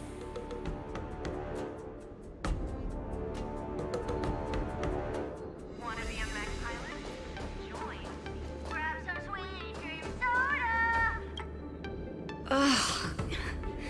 I am not used to wearing clothes like this at all. Oh! You're March 7th! The stand-in for Lieutenant Yunqing, correct? That's right. And you are? As you can see, I am the journalist entrusted with interviewing contestants on site. I see the Skyfaring Commission has really gone all out as the host. Interesting. That's right. A big event like this just can't go ahead without a few of us running around. Since the competition is getting started, could I ask you some questions that are on my mind?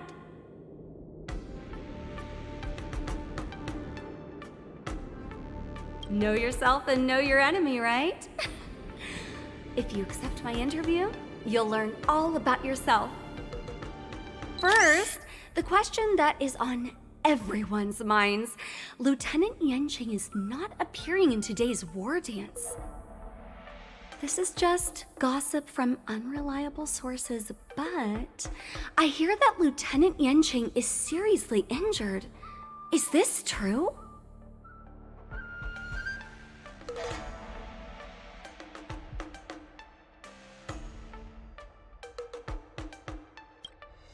If that's the case, could you please tell me how these serious injuries came about?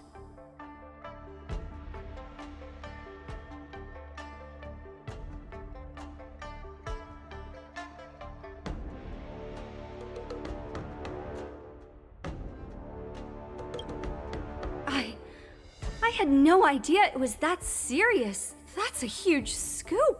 I mean, I do not wish to offend you with this question, but this was not your doing, Was it Miss March?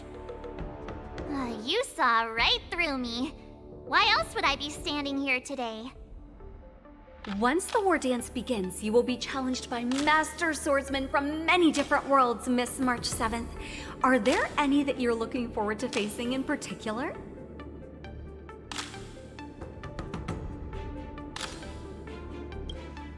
May I ask who that might be?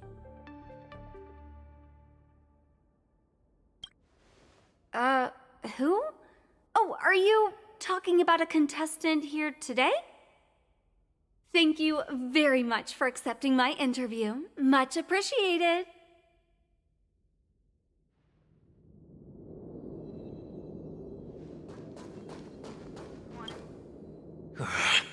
I came here because I wanted to meet the great Lieutenant Yanqing I've heard so much about, and finally cross blades with him myself. Who would have imagined that he would take a disciple and have her be the ringmaster in his place? This is no more than running away from a fight, and is a great dishonor to the Yaoqing. This last-minute replacement, March 7th, who exactly is she?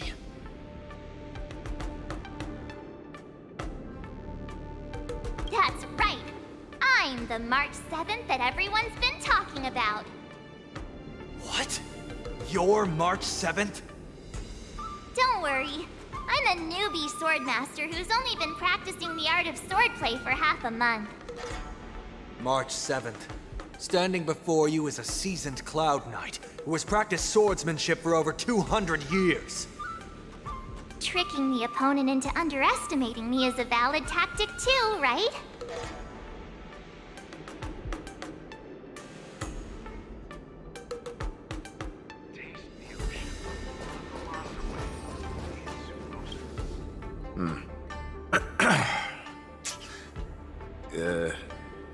Was there something you wanted to ask me?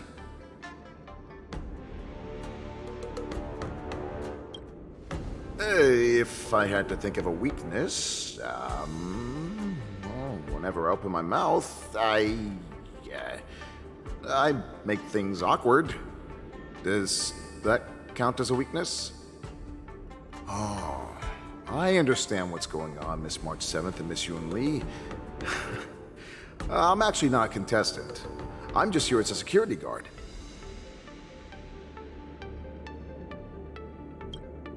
No, it's all right. I can't bear to watch other people make things awkward, so I always try to keep the conversation going. But then, I'm the one who ends up making things awkward. I've gotten used to it by now, so don't worry. There are still many guests arriving here. Please be cautious. Understood. The first round of the war dance is about to begin. Are you feeling okay, March? Me? I'm fine. As soon as I saw these people gathered here, I suddenly felt weirdly relaxed.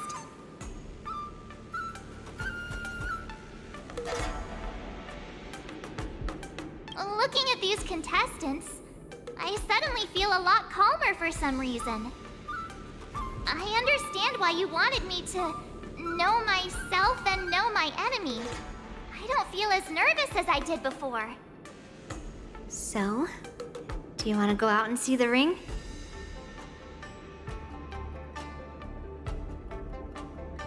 I knew it! Let's go.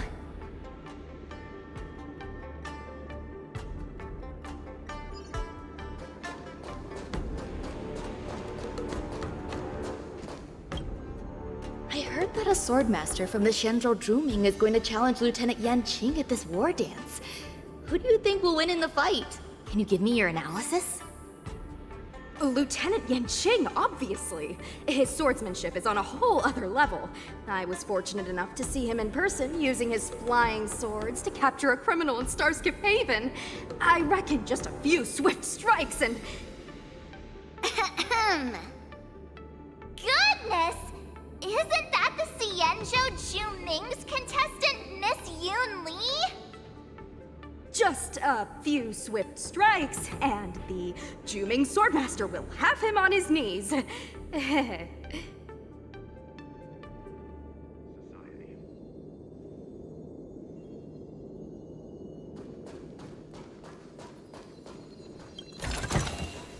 Wonder how much mung bean soda we can buy with this.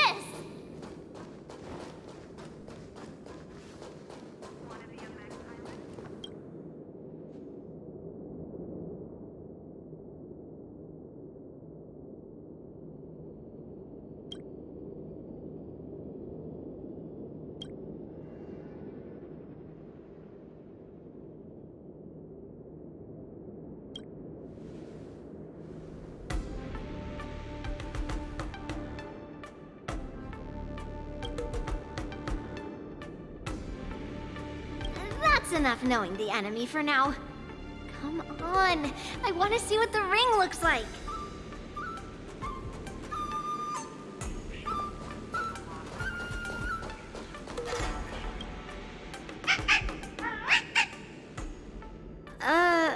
You're even asking dating?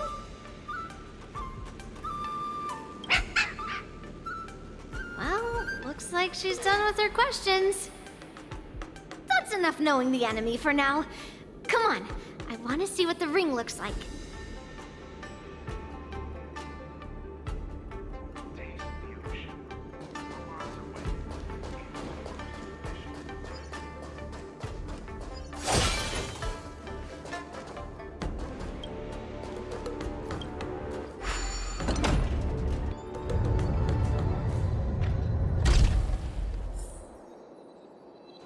If we walk through here, we'll be able to see the War Dance's official venue.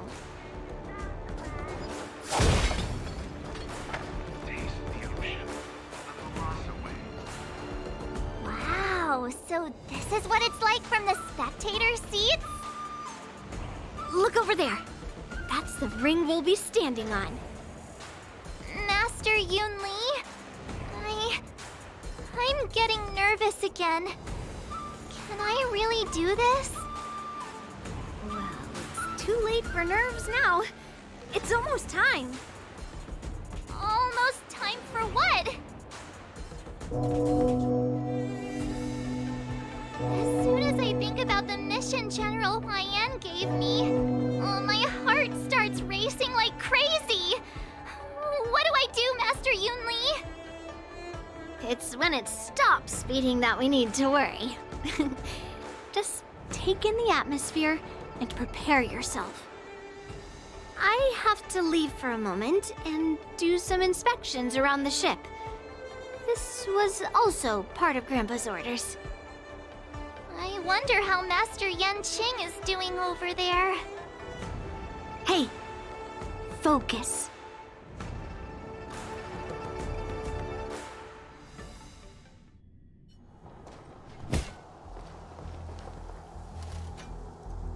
General, report! The teams are in position, and the Skyfaring Commission has taken control of the Starskiff lanes. Activate all side cranes and have them scan everyone coming in and out of the port. Remain vigilant at all times. Any suspicious movements must be suppressed as quickly as possible before the situation gets out of hand. Yes, General. You two, follow me.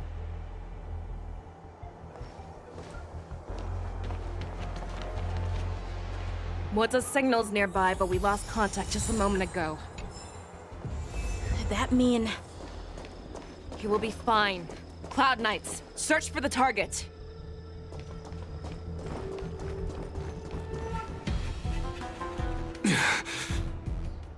All of you, get out of my way.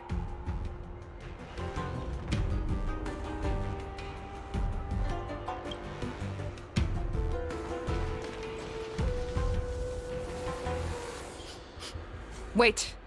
Don't go any closer. General, I failed you. That mad dog left me here as... A declaration of war. That's right. I've been holding back the urge to slit his throat all this time. Well, Lord Hule ordered us to remain here, just to see. If you, the great Merlin's Claw, mortal enemy of the Borisin, are able to join him in a little hunting game. Hunting is not a game. It is a battle of life and death. Are you ready for your death, abomination?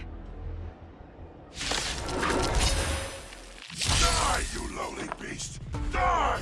Harmony and unity. Save your breath! No dirty tricks, all right?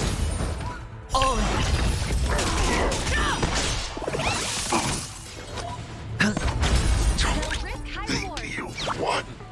Your head has prepared a road of no return for all of you!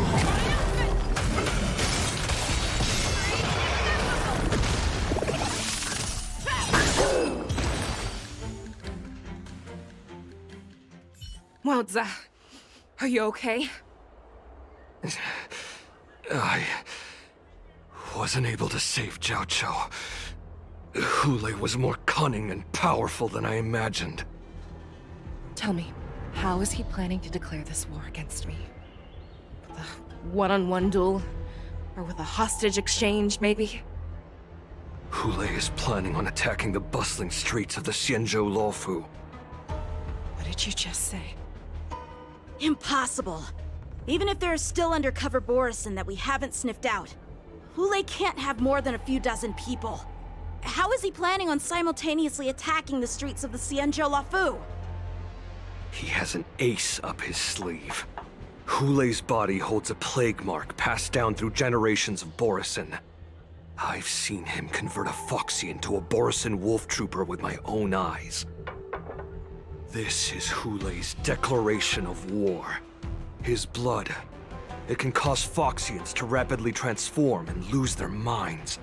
He has passed his blood to his minions, and is planning to spread it across the Luofu and stir up panic.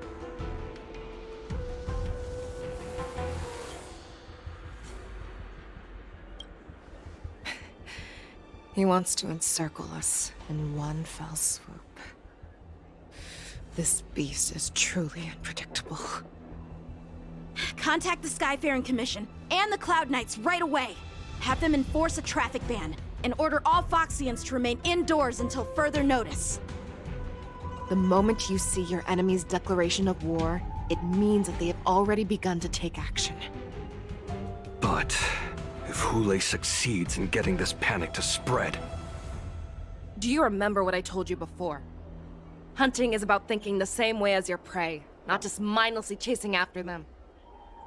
What Hule wants is to see everyone on the Luofu descend into panic.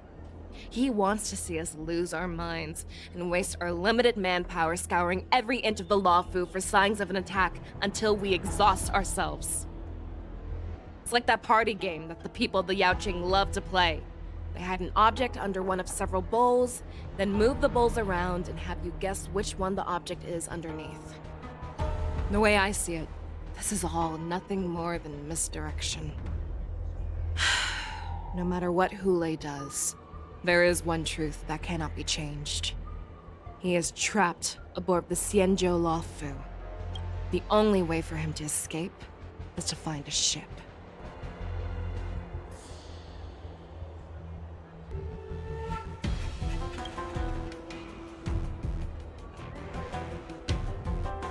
Right now, the only ship he'd be able to see is the Sky Splitter. In his eyes, that ship is full of countless hostages. That would be the best place for him to go. So, that will also be our final battlefield. But if we're wrong about this, if he goes somewhere else, or if he does as he said he would, and his minions infect the Foxians everywhere with wolf blood, what do we do then? Are we just supposed to abandon those less likely locations? This is another lesson that you must learn outside of swordplay. Weighing your options and making a decision. There are always questions that we will ask ourselves, but never be able to answer. Before making a decision, we must destroy any hesitation that we are holding on to. Once we make a decision, we must fight off any regrets. There is a chance that we will make the wrong decision and allow our allies to be sacrificed in vain. There is a chance that we will predict our enemies' movements correctly, yet underestimate their strength and be overwhelmed in battle. But being lost in hesitation and failing to take any action will always be more harmful than taking the wrong path. We must make a decision, no matter what. Everyone, listen up. I will personally take charge of Starskiff Haven, evacuate the people, and prepare for any possible attacks. I will do my best to ensure that things are safe on the ground. Nameless, please lend us your strength as you did when the Ambrosial Arbor was reborn. I need you and Wildza to go in search of Jiao Cho. General, please entrust me with the safety of the Sky Splitter. I was originally meant to participate in the tournament, so now it is only right that I return to the Sky Splitter. If Hulei does come to attack the Sky Splitter, Lieutenant Yanqing, I need you to hold him there until I am able to arrive. Please rest assured, General. If he dares step foot on the Sky Splitter, I, Yanqing, swear on the blade in my hands that he shall not escape.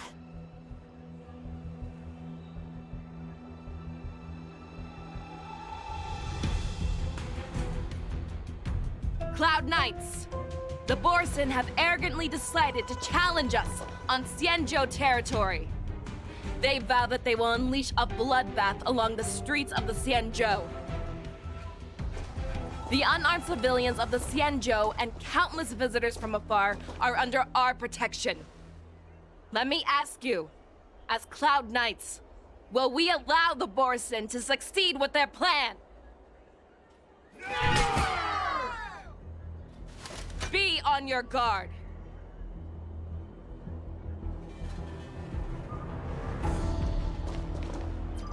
Calling Starskiff Haven. Have all Cloud Knights be on full alert for Borson attacks. Fei Shao, the ports of Starskiff Haven are crawling with wolf-like creatures. They're moving fast. Hold them back! I will be there immediately!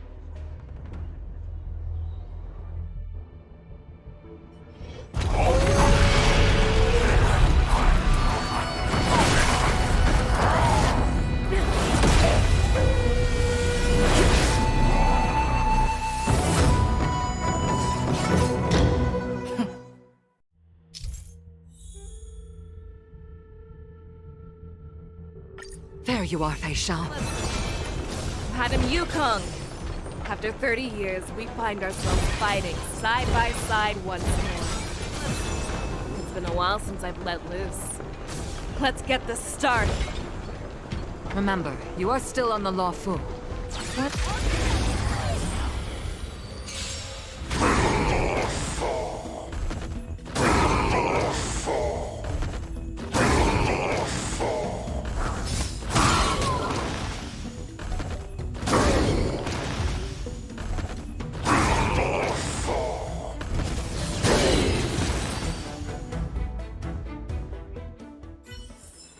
Short respite, then time for the next fight.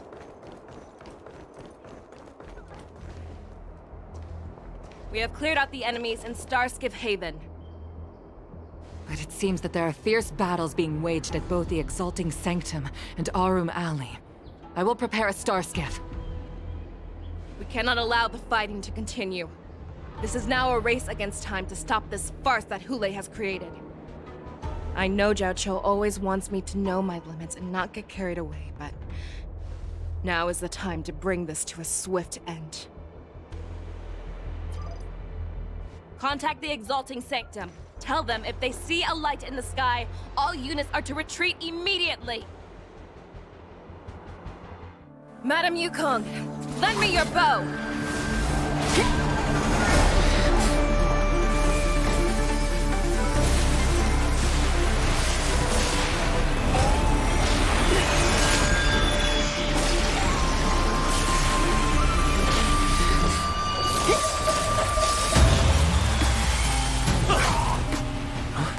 was that? Everyone, out of the way!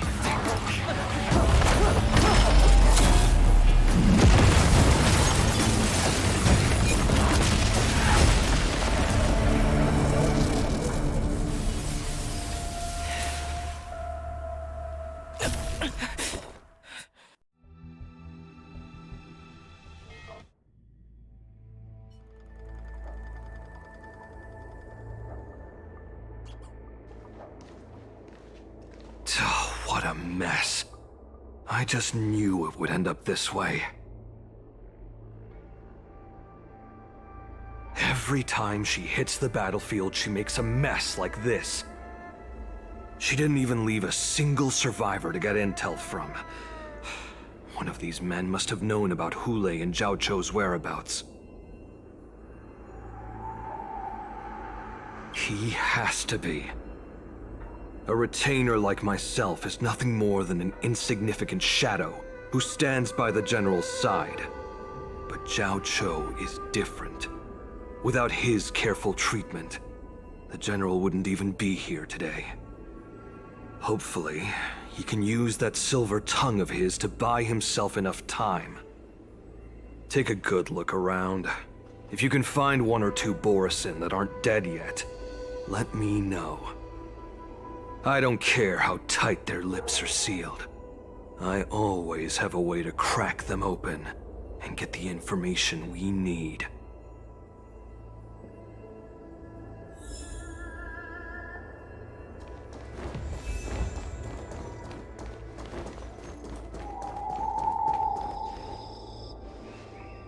What a terrifying attack.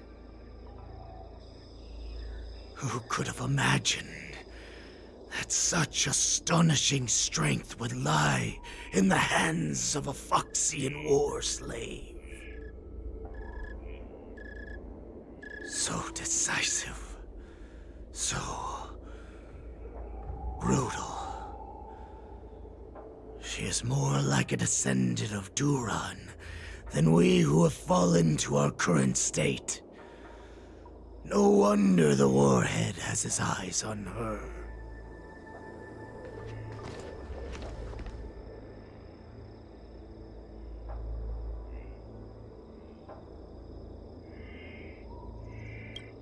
I remember you, Mock Talk. You are harder to kill than a cockroach. But the fact that you have willingly shown yourself saves us some time. It is not too late for you to surrender. Tell me, where are Hule and Zhao Chou?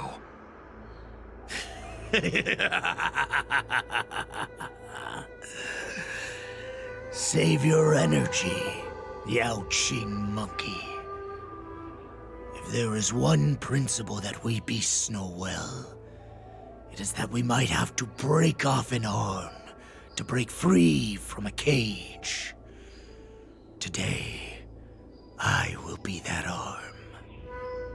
I lived as a hunter for many years, yet I have only followed the Warhead for this recent, brief period.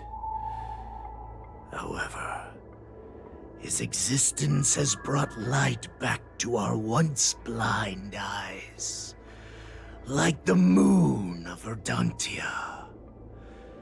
He has shown me the way. The descendants of Duran have abandoned the Wolf's Creed. In order to ensure our survival, we took solace in the shadows and fed on one another. We were no longer wolves. We were no more than rats, living a dirty and pathetic life. Thanks to the gift granted to us by Lord Hule, I have shared his vision and his blood. The descendants of Duran should live for the victory of the Pack, and they should die for it as well. Come, Yao Qing man. Show me your fangs. We will fight to the death! Puh! How honorable, you mangy dog. But you seem to have misunderstood. There will be no fair one-on-one duel. Let's see how tough you are once we've put you down.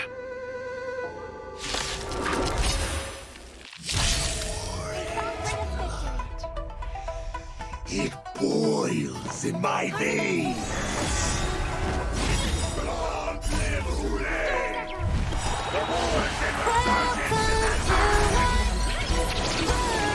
Resurgence? You think you can still pillage and fight? Straight like this can be running. Bust? Or maybe I'll take it off!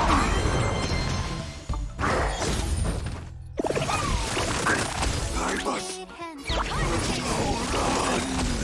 The Borisin resurgence shall come. No matter how heroic your sacrifice, there is no honor in your battles or deaths, Borisin. It seems that Moktok got what he wished for.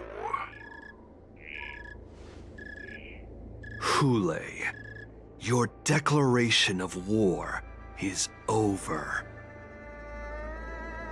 From now on, no matter where you run, General Fei Xiao will catch you and send you to the same fate as Moktok.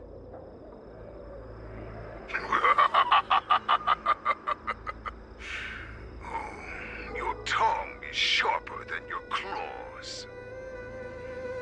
Don't stand in my way, child. Have your general speak with me. Our little hunting game is not over yet. Stand down, Walza. I am here, Hule. What do you wish to say? The Merlin's Claw. Though we have never met on the battlefield, I have heard many interesting things about you from both my men and your healer. The people of the Xianzhou must be quite brave to allow a Foxian war slave with Borisin blood to ascend to the position of general. Has no one ever questioned that lineage of yours? Or could it be that your grand achievements were enough to convince everyone to keep their lips sealed? Claiming to have family ties with the enemy sounds to me like an attempt at asking for mercy. Hule, are you begging me for mercy? I see that it is not only the ruthless blood of a wolf that courses through your veins, but also the cunning blood of a fox. When you think about it, this was a gift from the Borisin. Anything that we gift, we are also free to reclaim. The Merlin's Claw.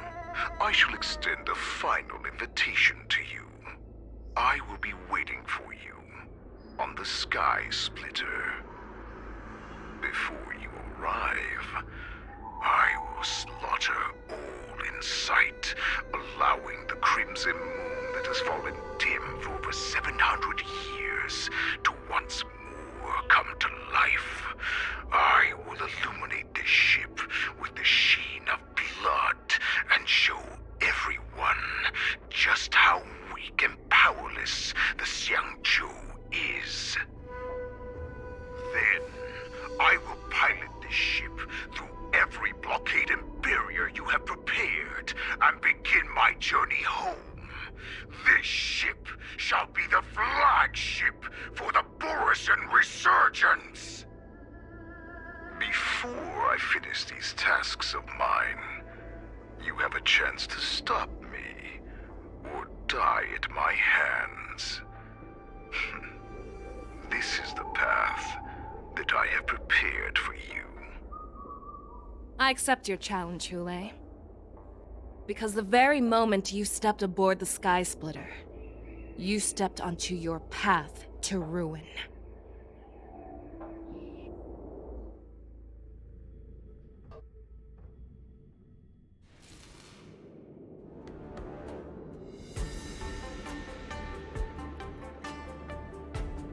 I'm entrusting you not only with the honor of the ring, but also with the security of the Sky Splitter. That's easy for my grandfather to say. But this mission doesn't seem so simple anymore. The first round of the tournament is about to begin. I wonder how Yanqing and the others are doing. According to the plan, I should seek out the Cloud Knight soldiers aboard the Sky Splitter and see if they've discovered anything. Maybe I should take a moment to meet with March before the tournament starts. March is in the contestants' lounge right now. I wonder how her preparations are coming along. March, it's me, Yunli. Are you okay? Ow, ow, ow! Just a moment, I'm coming. She's still a nervous wreck. You still seem nervous. I wasn't this nervous before. It's just being alone in this lounge, I can't stop thinking about everything. I mean, not only are we taking part in the war dance, but we have such an important mission to carry out as well. March, calm down. Don't worry about your mission.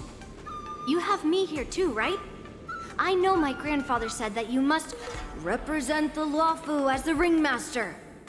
But don't let that intimidate you. Ask yourself, you are a nameless of the Astral Express. You have always been free to come and go as you please. So why did you board the Sky Splitter with me when my grandfather gave us this mission? Why? Because I also want the war dance to go smoothly.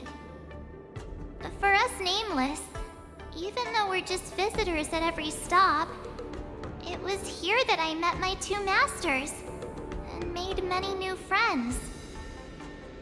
I want the war dance to go ahead without any problems, for everyone's sake. Good answer. The tournament is about to begin, so I must go carry out the mission that Grandpa gave me. March, may your blade be sharp and your victory glorious. Thank you, Master Yunli. According to Grandpa's plan, I should seek out the Cloud Knight soldiers aboard the Sky Splitter and see if there have been any new developments. Is that you, Miss Yunli? If there's anything that I can help you with, please let me know.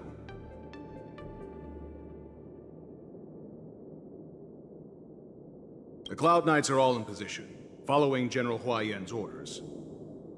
Very good. Although, there is one thing I want to confirm with you. Unfortunately, we don't have any means to distinguish between Borisin and Foxians. However, you can rest assured that the Cloud Knights are working hard to investigate the source of the forged identities. All Cloud Knights on the Sky Splitter have their own responsibilities and wouldn't dare neglect their posts. March 7th and I could already tell. It's clear that every Cloud Knight soldier we've met on the Sky Splitter is an elite warrior.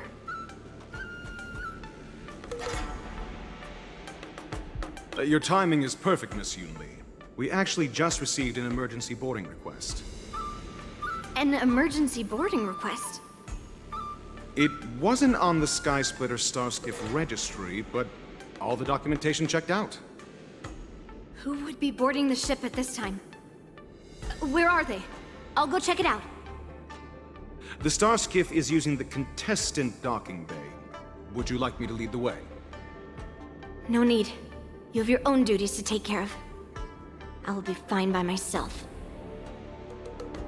I have to check on this immediately.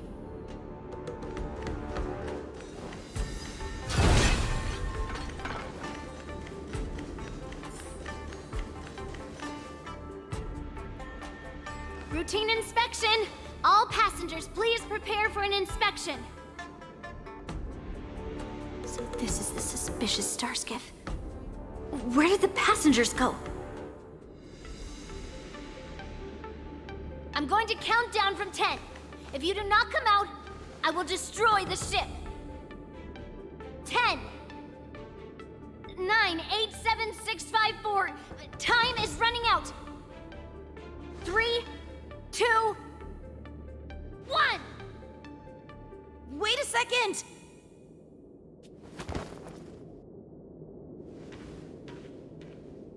It's me! It's just a routine inspection. You weren't actually going to blow up the ship, were you? Is that also some kind of Zhuming custom? Didn't little Yanqing claim he was going to give up being the ringmaster and go on the hunt instead? Help shoulder the general's burdens? The Borisin on the ground suddenly launched an attack. General Fei Xiao was concerned that this was all a diversion by Hulei, so I requested to come to the Sky Splitter and provide support.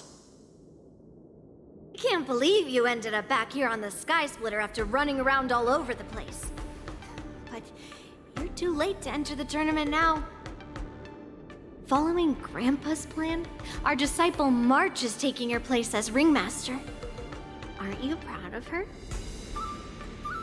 When I first heard the news, I was definitely proud, but also a little concerned. More manpower is always a good thing, since the Sky Splitter is so large. Oh, and by the way, you should know that...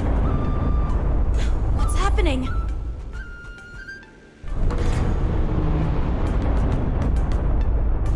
Does it feel like the Sky Splitter has slowed down? Could it be... Come with me. We need to check the engine room. It's the heart of the ship, so we need to prioritize its safety.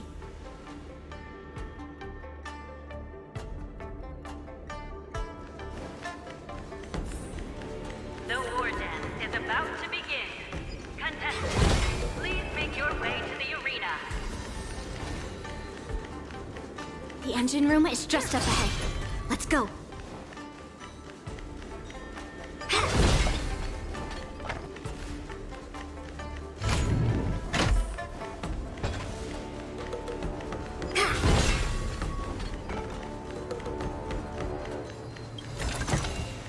Hello there.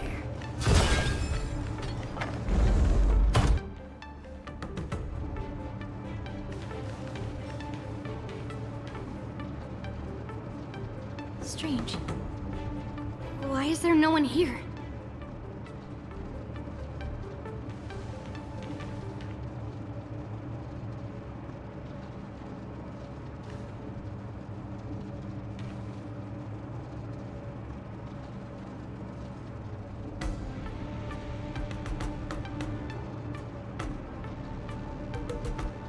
The Cloud Knights. They're over here.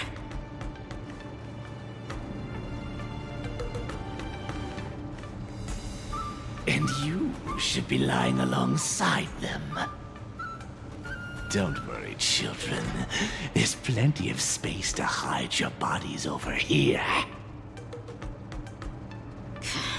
Even though I truly hoped that the war dance would go ahead uninterrupted, and that I was worrying for no reason. Now that these guys have finally shown up, it's a huge weight off my mind. Bring it on, you abominations!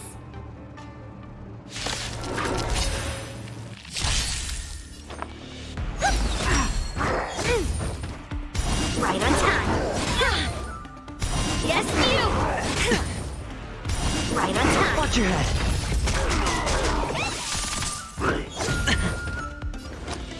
It's on me. Liquidation! Within the self, not slap! Melt! Oh! Descend to earth!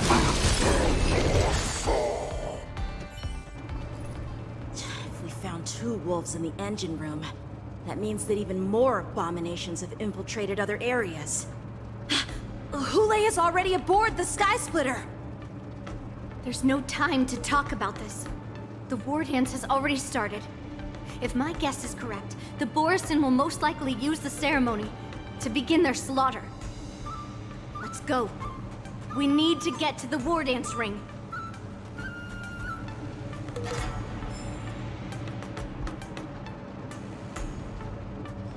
Come with me.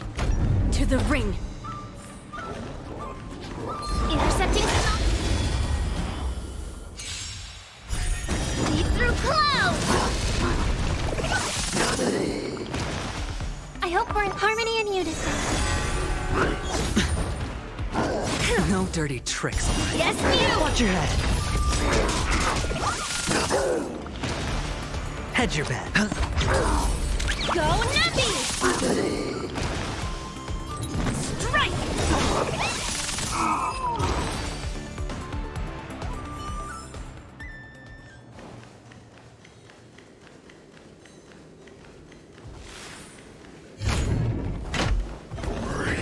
Intercepting sword technique.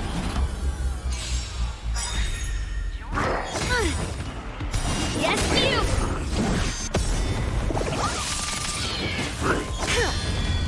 Descend to earth!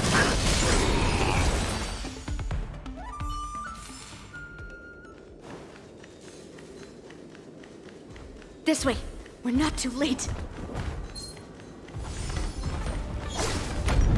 We would like to welcome all of our honored guests and contestants. We would like to welcome all of our honored guests and contestants to the Xianzhou Luofu's Luminary War Dance Ceremony. Before we get the first round underway, our organizing committee would like to introduce you all to a host known throughout the cosmos, Mr. Albert. He is here today as our special guest host.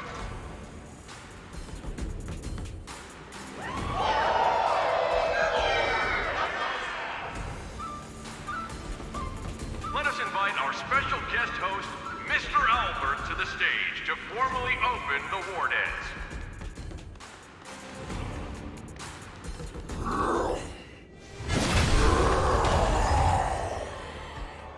Your war dance ends here.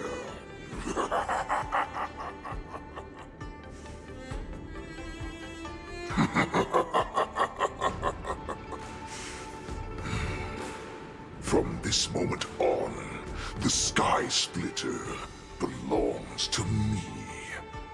And for you, dear spectators, I have prepared a true fight to the death. Now, run for your lives! My apologies. The spectators that you were expecting aren't here. Everyone here actually came to see you. Cloud Knight, prepare for battle! Xianzhou swords! Cloud Knight wars! Xianzhou swords! Cloud Knight wars!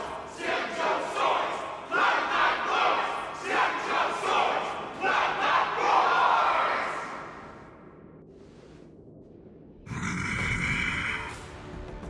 I see. Ready for me.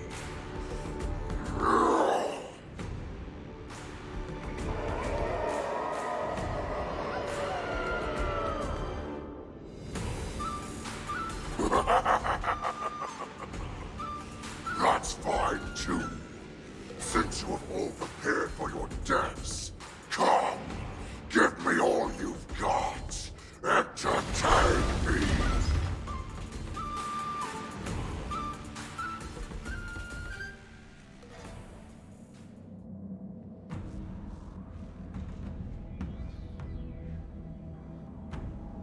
Surround your enemy, but leave one side open. This is your strategy for ensuring that the war dance will be able to be held as usual? Precisely. When Hule escaped, we should have cancelled the war dance immediately. No one can predict where a wild beast like him will attack. Yet festivals and celebrations like this are likely to become targets. However, Preparations for the war dance were in the works for so long, I couldn't bear to announce its cancellation. So I thought, if the show must go on, then let it go on. But that doesn't mean that the war dance we hold today has to be the real event. All we need to do is swap all the spectators and contestants aboard the ship with Cloud Knight soldiers, and the Sky Splitter, soaring high above, will become the ultimate battleground for our hunt. But what do we do if Hule is not planning to attack the war dance? Then we just need to draw his attention to the Sky Splitter. We'll have the Skyfaring Commission clear all transport lanes and cut down Starskiff traffic. Then, when the time comes, there will be only one ship in the sky, and he will have no reason not to attack. General Fei Shao will be in charge of scaring the wolves and cutting off their other means of escape, making him think that this will be his best way out. Given that the Borisin already have insiders on the Law Fu, I will be in charge of putting pressure on them, making them focus solely on keeping themselves safe. Very good. Then I'd better dust off my weary bones, too. I will go with the Skyfaring Commission to guard the Jade Gate and ensure that things do not spiral out of control. Knowing that Elder Huayan is part of our last line of defense is a great comfort. This hunt will make Hule understand that the arrows of the hunt will always be one step ahead of the abominations.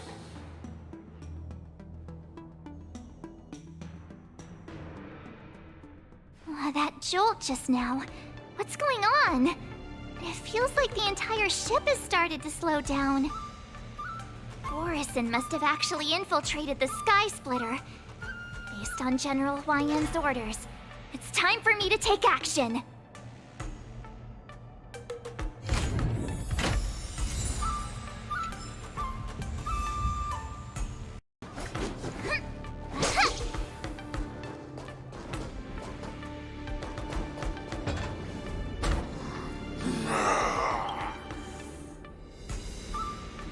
You guys, you're not Cloud Knights acting as Borisin, are you? You're real Borisin, aren't you?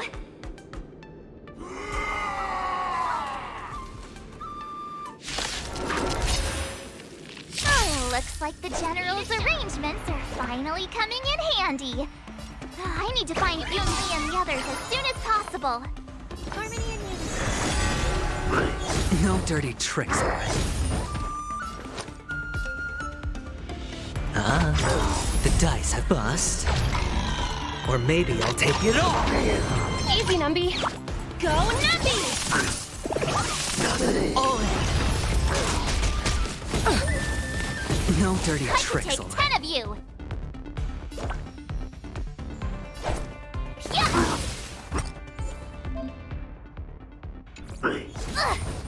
Sure, I'll play along. I hope for an end to strife in the world. Liquidation! Watch your head. The market is on right! Investing in victory means playing the long game! The plan said that if Hule appears, the Cloud Knights will assemble and do everything they can to suppress him. Master Yunli, where are you? March. I'm below the ring.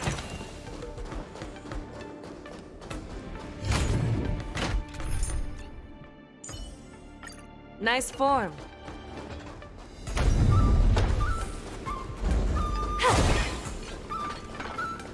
The hall below the ring. I remember it being this way.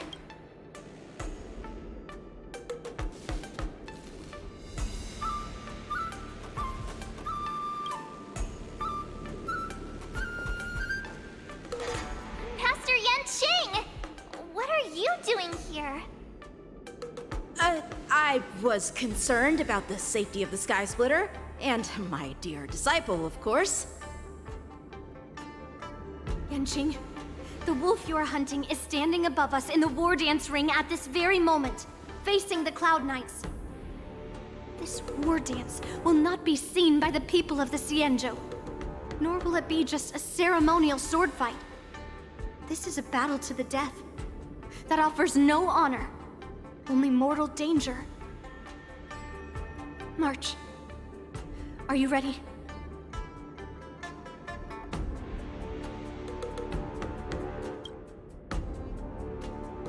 Please.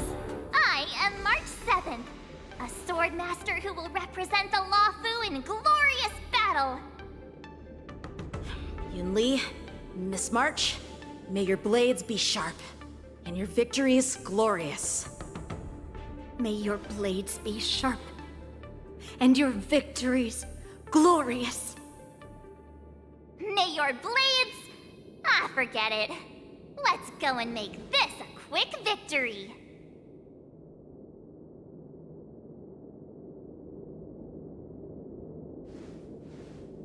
Let's go.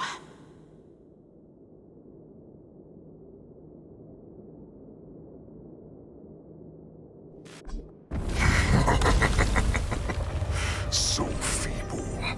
Such weakness is truly pathetic.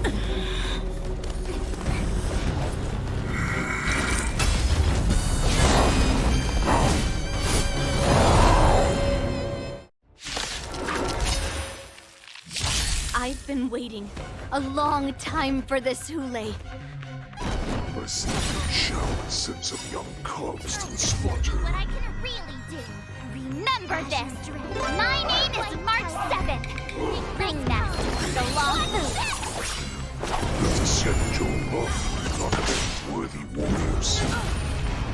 I wouldn't let my guard down if I were you. It's about time this old wolf tasted defeat at the hands of a young cub. Master, have some tea. May song pull together. Resonate once more. Alright, I'll call you. Show me what you can do. Back down. Never hesitate! Too slow. Tonight. Still tonight. The stars echo because of me. Rise no more times. The dice have been cast. Bust. Or... maybe I'll take it all!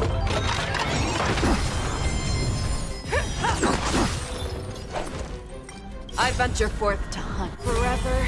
Triumphant! Victory is inevitable! Sure, I'll play along. Fangs never hesitate! I won't... Watch your head! Oh, I get it! Swing with all your might, here comes.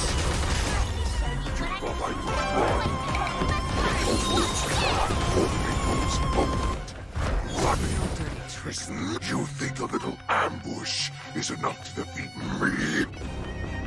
I will make you understand just how wrong you are. Such insane power! I venture forth to Give me an opening act for me. Shall finally arise. You'll make good practice.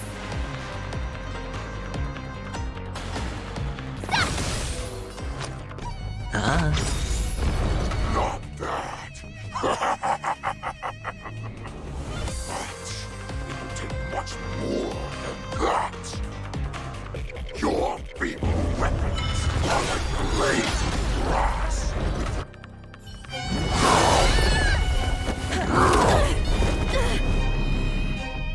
I've had enough. Time to finish this game.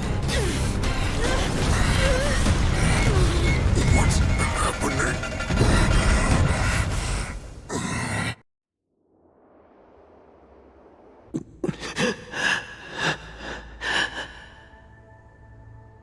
Secrets are a weapon that a hunter cannot live without. Those that have no secrets are no more than prey, cut open and waiting for death. What you're saying is, in your eyes, I am no more than prey that has exhausted all of its secrets and is simply awaiting its death. Do you think you have some other escape route? Oh, Jiao Cho, I have already peeled back your disguises and defenses, layer by layer. I know all the secrets that you and your general have buried so deep. But you have told me all of your secrets too, Warhead.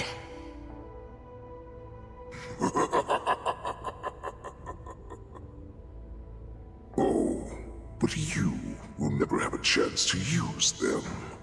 You will be buried with them right here, although you are a fortunate one. After all, you will avoid having to see the tragic future that awaits your general. I'm sure she understands her fate far better than you ever will. One day on the battlefield, she will be overpowered by her ever-intensifying moon rage, and finally be torn apart by her fury and transformation.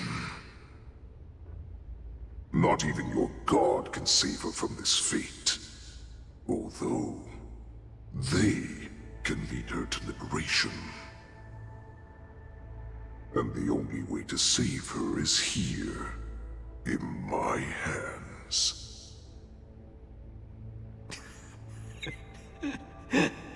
Are you the healer?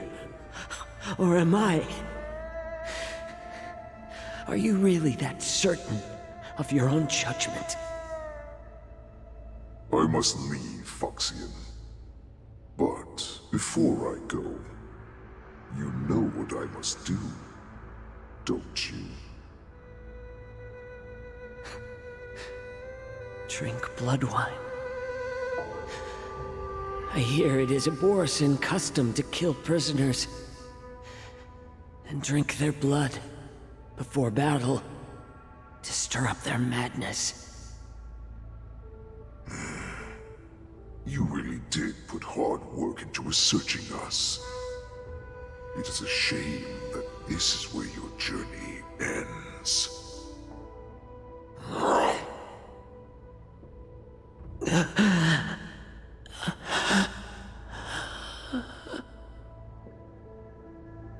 Are you the healer, Jiao Cho? Is there anything that I can do for you? I heard that you saved me. There's no need to thank me. If you're a healer, can you cure my moon rage? And what if I can? Do I just sit back and watch as you head back out to die in battle? Listen to me, child. Your condition is not suited for the battlefield. Okay, then can you cure war? What are you talking about? I'm just a healer. All I can do is... So all you can do is heal us and let us go cure war. Such arrogance, young lady. This war has been waged for thousands of years, and it will only continue. What do you mean by cure war? All you will achieve is getting yourself killed. You healers work yourselves to the bone to save people, even though there will always be sickness and death. So we will also keep fighting. I cannot speak for the dead, but I know that General Yueyu, as well as all the warriors that never returned from battle, will not have died in vain. They fought so that others could make it home alive. Your actions are no different.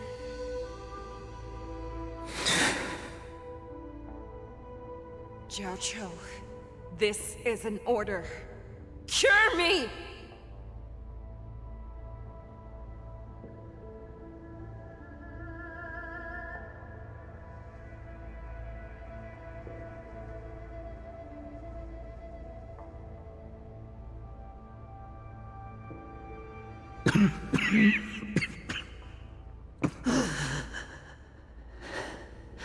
Those who have no secrets are no more than prey. Cut open and waiting for death. Enjoy the taste of my fresh blood, Hulei. Unfortunately, I am not a man without secrets. I still have one little secret hidden up my sleeve. Tumble dust. I drank it a while ago, and the poison is already flowing through my veins. Sooner or later, you will begin to feel the effects. If the most lethal poison known to this world is able to save innocent lives, then it can also be called a great medicine. I will do my best to cure you. Fischl. I kept my promise.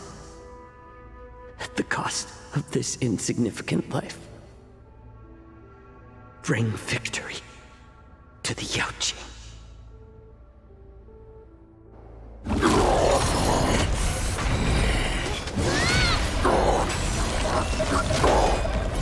So, you want to play dirty? Here, it's colder. My sword is even colder!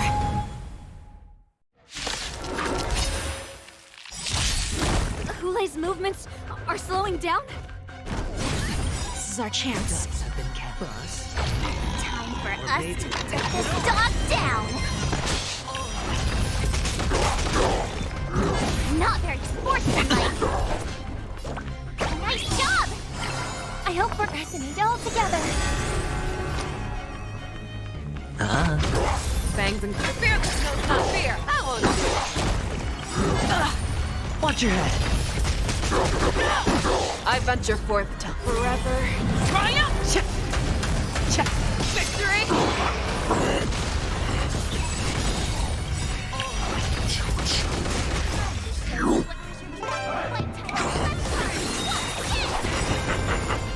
A pathetic little poison like this. You think this is enough to turn the tide of battle?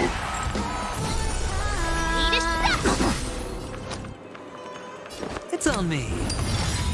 The dice have bust. Or maybe I'll take it all. Never hesitate! Awesome! You'll make good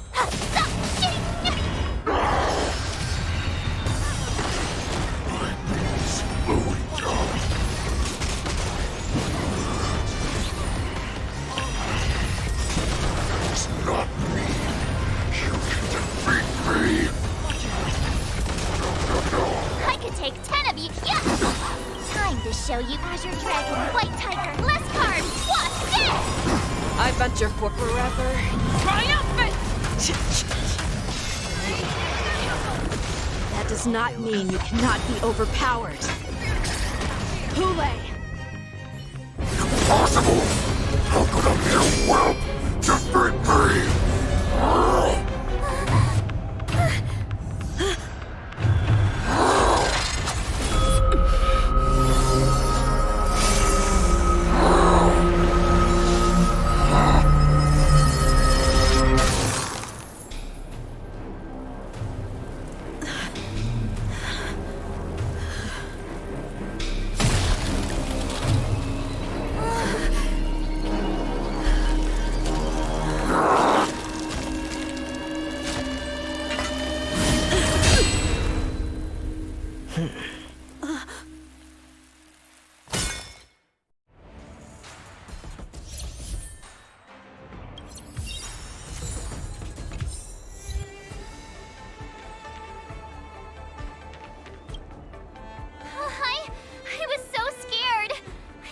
a goner there! We're so lucky the General made it in time. Yanqing, that was amazing! The final blow you dealt to Hulei! How have I never seen that before?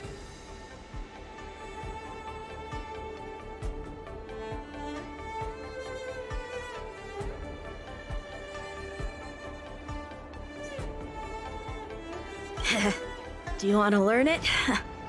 I can teach ya. But, I'll need some time to heal up first. I hate to say it, but if you can teach me that move, I'll maybe admit that you're just a tiny little bit stronger than me.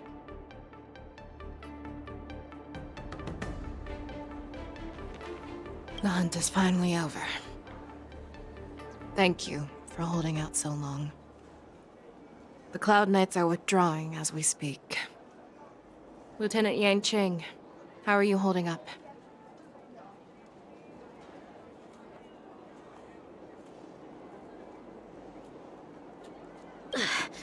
I've never been better. I could take on 10 more Huleis. Take it easy, young one. Your wounds look quite severe. I'll have the Alchemy Commission healers see to you when they arrive.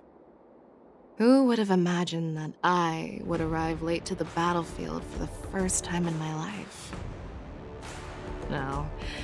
Perhaps you young one's blades were just too fast for me.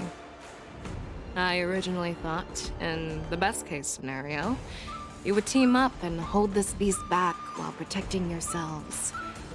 However, you joined forces and defeated Hulei. The youth are truly to be feared and respected. Come, we need to lock up Hulei once again before anything unexpected happens.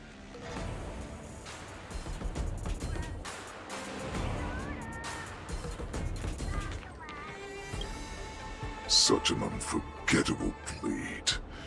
So similar to the one wielded by that woman who defeated me all those years ago.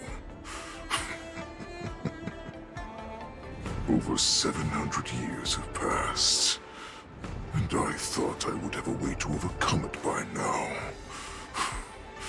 But in the end, my fangs and claws were too slow.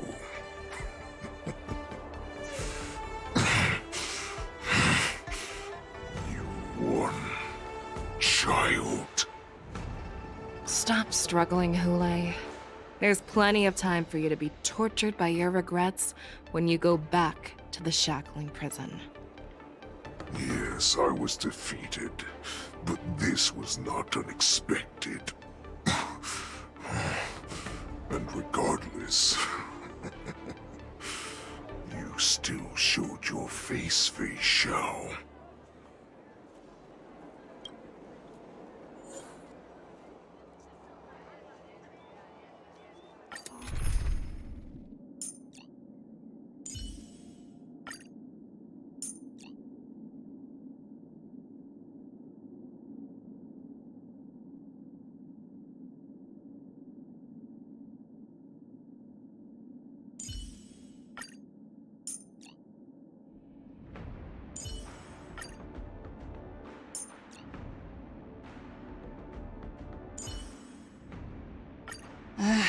Looks like we're working together on this. I have looked forward to this for so long. Our little hunting game has finally reached its climax. I told you before, I had a path prepared for you. You've doomed yourselves. As I meet my demise, so shall the entire Xianzhou Lafu. The crimson wound in my chest will make this place shine with blood. I will drive all Foxians to madness in their fear, craving slaughter without end.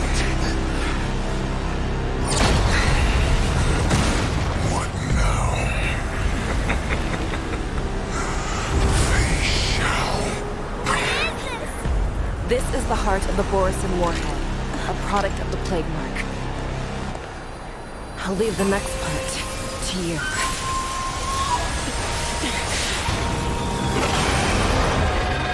I don't understand. We cannot allow this thing to spread. I will do all within my power to consume this Crimson Moon. Once the situation changes, Lieutenant Yanqing, you are to enforce the Cloud Knight's military rules. Understood.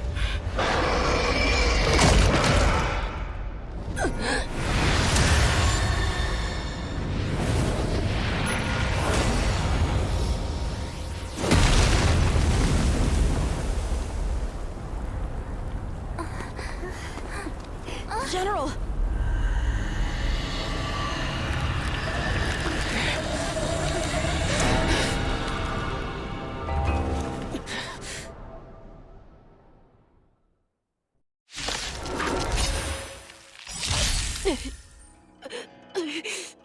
Die, Borisin! What? We clearly don't have wolf ears. I will not allow any of you to leave the Sky Splitter! Does she think we're her enemies? Kool-Aid just wanted to take down the General, even at the cost of his own life. Snap out of it, General!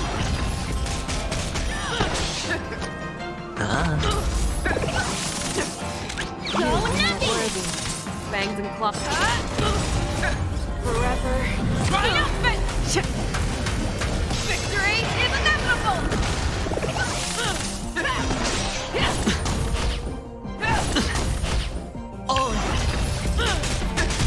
Just when I thought we'd get a minute to catch our breath. What do we do? Do we fight or run? After all this, you still think running is an option? Fearless knows not fear. Too slow. Sure, I'll play along. The dice have bust. Or maybe I'll take it all.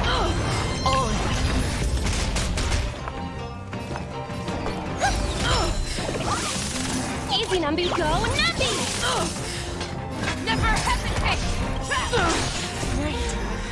Stars echo! No more time! I venture forth forever.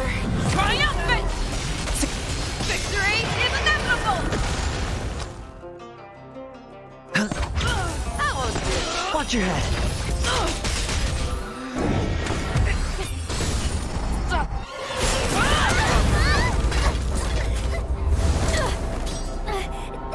We can't let her get away! But do we stand any chance at all?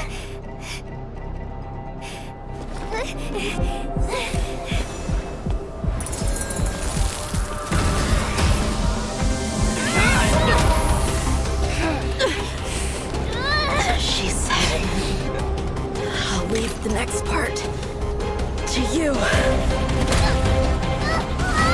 She put her faith in us! Trying. I promise. I will cure you. Fei Shao. No one can live forever, Zhao Zhao. This time, I must break my promise.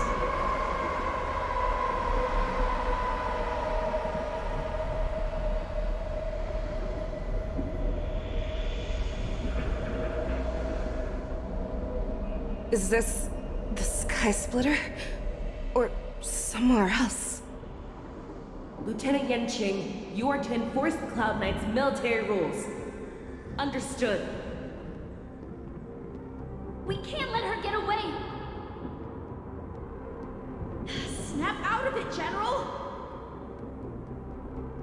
You always leave the hardest battles for yourself. Even now, you would never run away. Isn't it strange? That as your enemy, I understand you even better than your own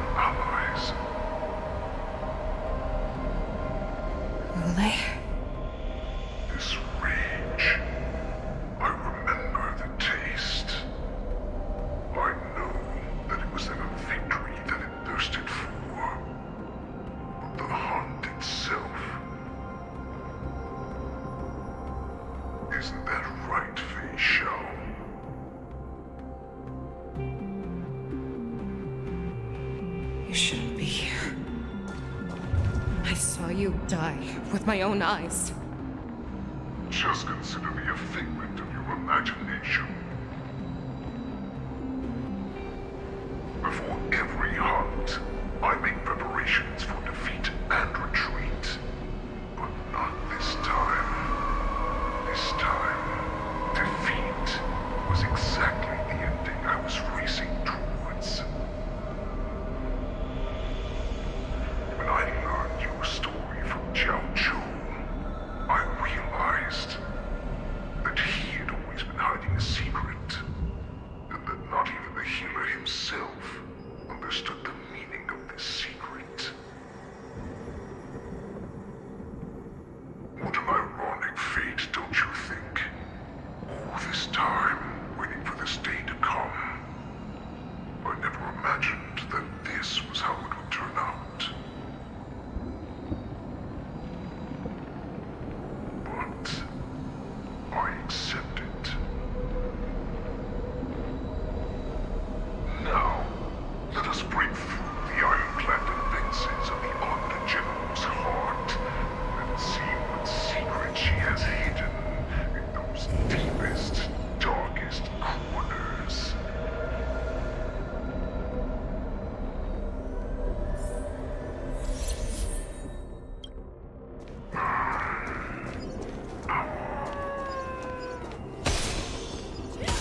No. Please.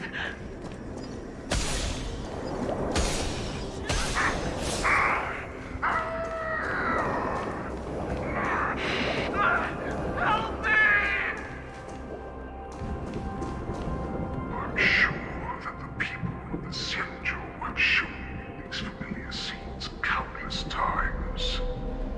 But they only showed you what they wanted you to see. They have you fight to save the weak.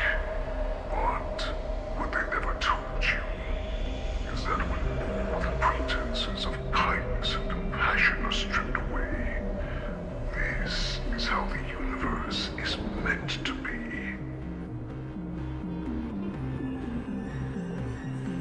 When the Xianzhou was weak, they played a victim so they can win your sympathy. When they are strong, they make you their avenger and have you fight in the name of justice. I found it. This is your shadow of doubt.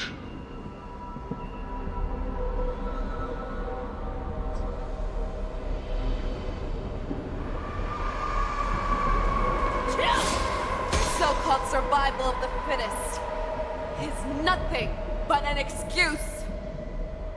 You cannot weaken my resolve, Hule. Blinded by the fury of your moon rage, you slaughtered your allies. Erland's Claw, you have betrayed the Alliance.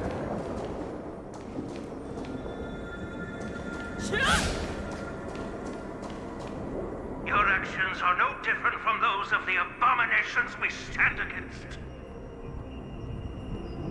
At the end of the day, it is the blood of the abominations that runs through your veins. One day, you will inevitably become an enemy of the Alliance. Cloud Knights, formation! You ran into the arms of your new master's army without hesitation. You thought that you had found freedom, respect, and recognition.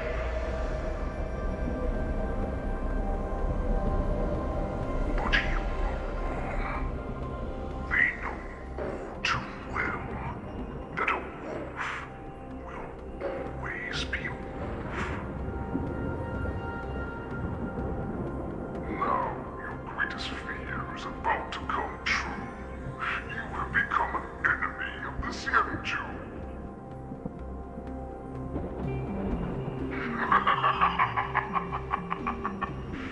This is your fear.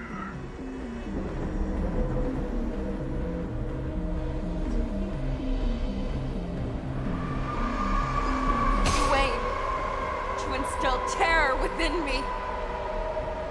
All of this is nothing but a phantom!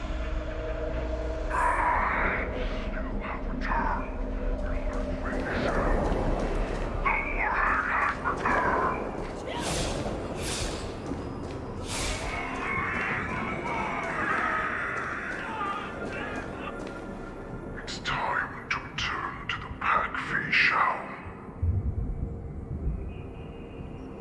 No matter how deep the hatred you bear for the Borson, no matter how much we may consider each other enemies, I will still show you this path that you never imagined was available to you. Because you made a choice. You devoured the Crimson Moon. You are worthy to become the Borson's warhead. What did you say? The descendants of Duran who came to rescue me hoped with all their hearts that once I regained my freedom, I would be able to turn the tides of battle and change the fate of our people, allowing the Borson to return to their former glory. But this was just a dream used by someone with ulterior motives to manipulate the Borson.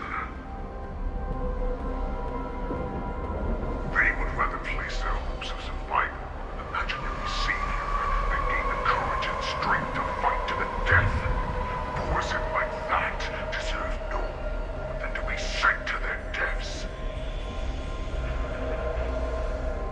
And I, a prisoner who was held captive for over 700 years, a criminal of war who was deprived even an honorable death in battle, would become a puppet upon my return, at the mercy of others. This is a fate that I will never accept. For those who are truly strong, Foxy and Borson are no more than labels. Someone who is truly strong chooses their own path. I will create that new path for myself. I will pass the right to decide the destiny of the Borson on to you, former Borson war slave and future Foxian ruler.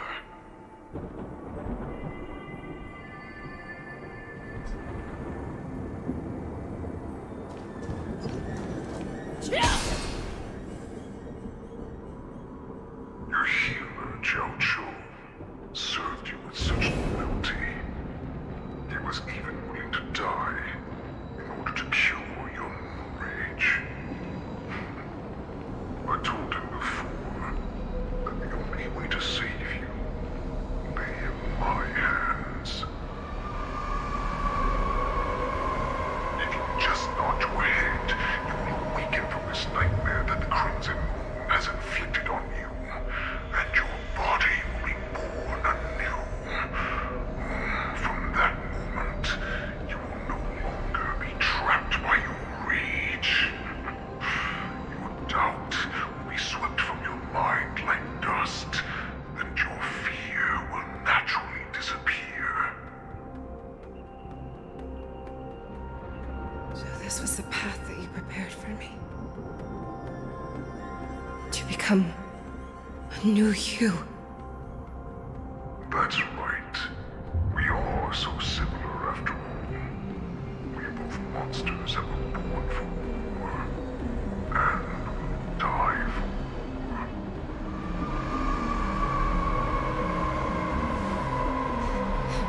I'm sure my answer doesn't need much explanation.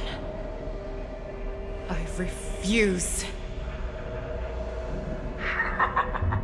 I told you before, Foxian and Borson are no more than labels. You can be whoever you want to be. You can do whatever you want to do. Accept these truths, and the Borson will bow to you. Destroy them, reduce them to dust, or teach them to become servants of the Xianzhou. You are free to do as you please. Carve your name into the Xianzhou's history books, or into the list of arch enemies. You have the final say. You do not understand, Hule. You have no idea what it is that I truly desire. When I was just a child, I stained my hands with blood for the first time, in order to escape the whips and shackles of the Wolf Masters.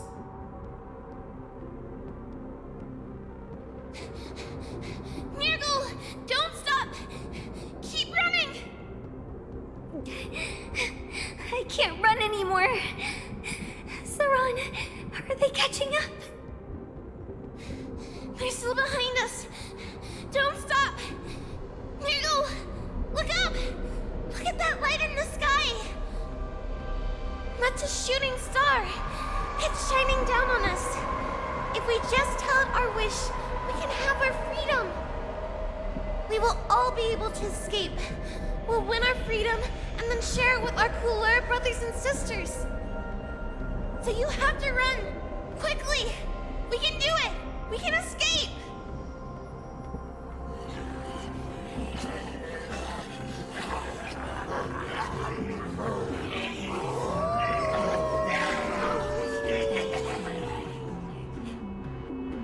Nurgle! Run with me! We ran and ran with all the strength we had. But we ended up losing each other. I escaped the hunting pack and encountered a woman that could fly. Cloud Knight. I imagine you kept your promise.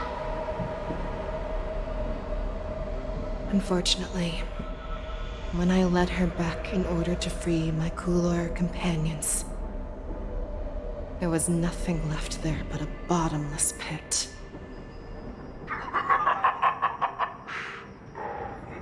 Light of the devilish archer. A star of calamity that strikes the ground and leaves only devastation in its wake. In the years that followed, I followed the trail of that light alongside my Cloud Knight allies, and saw it fall countless more times. Gradually, I came to understand. That light was not some shooting star that carried wishes and aspirations. Each Lux arrow meant that countless lives in a helpless world were about to be obliterated. I prayed to the god of the skybow that I would never have to witness one of these shooting stars fall again. But they ignored my prayers.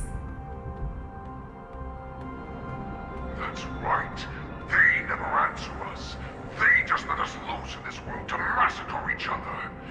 That is why the fierce battle between us has raged to this day. And the gods who never plead nor cry, who watch silently from above, refuse to listen to the prayers of mortals. We have no choice but to fight for our own desires. Do you understand now, Saran? You and I were similar in more ways than you think.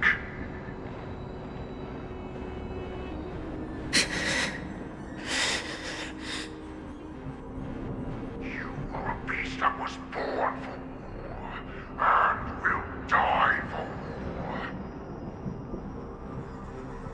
Perhaps. So, what is it that you yearn for, Hule? Why is it that you fight? I fight so that I can turn the stars above into a great wilderness for Boris to roam. One of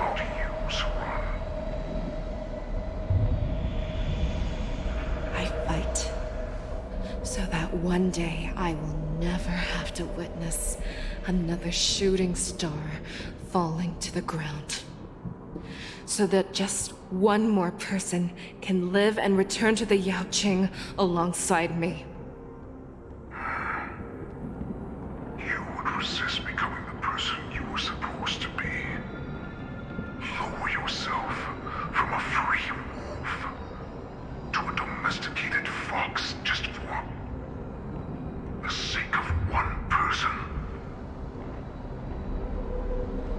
Then have it your way.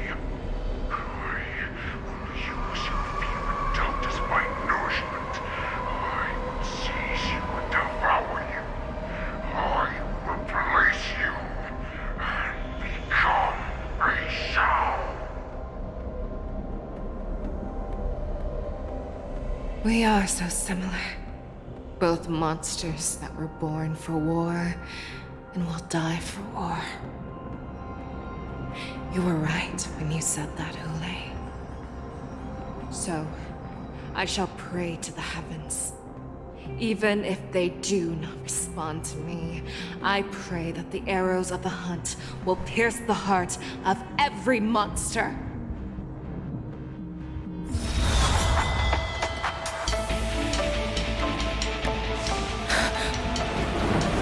Do you see me, shooting star?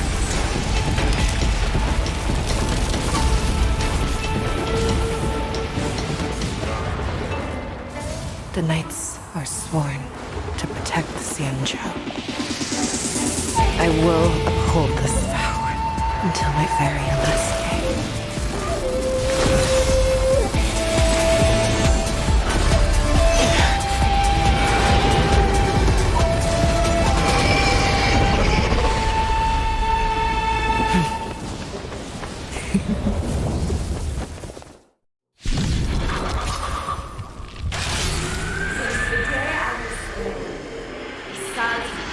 Tears of blood, and all living creatures have howled and lived. I once manned the storm and hunted the weak. Now, I will use your inner beast as my weapon, and your name as my prey. Fei Xiao!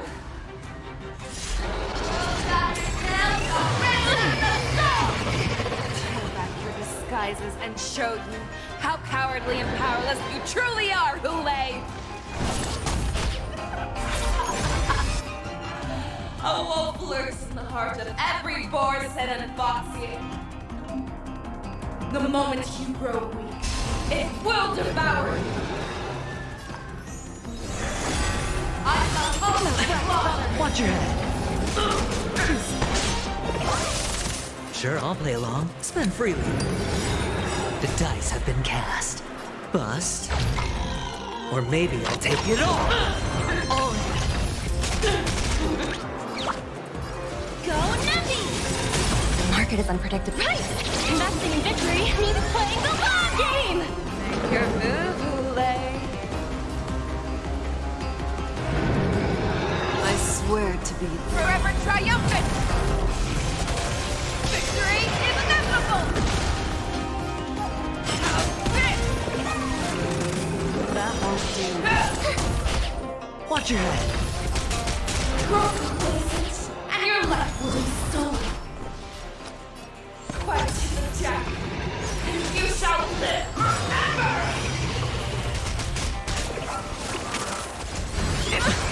Watch your head. Easy, Numby. Liquidation! You are the work it wants to devour.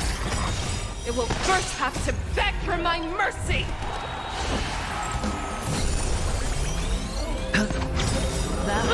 The dice have bust. Or maybe I'll take it all. I swear. Forever triumphant! Victory is inevitable! Go Nubby! Never hesitate! That won't do. Watch your head. I swear to be Forever triumphant! Victory is inevitable!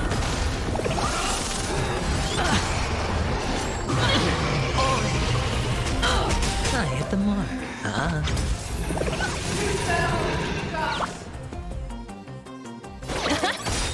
Market is unprice! Investing in victory means playing the long game! Fearless knows no fear!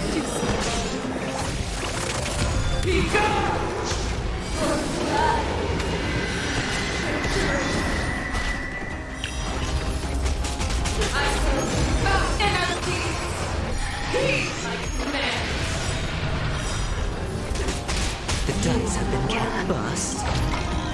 Or maybe I'll take it all. I swear to Forever triumphant! Victory is inevitable!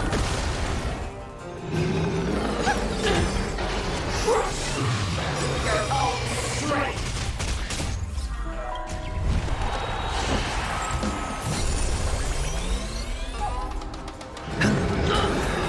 Liquidation!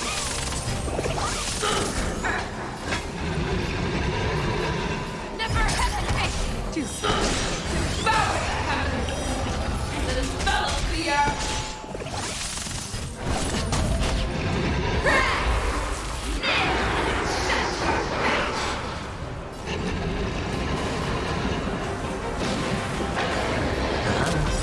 Easy, Numby! Go, Numby! I swear to be Forever triumphant! Victory is inevitable!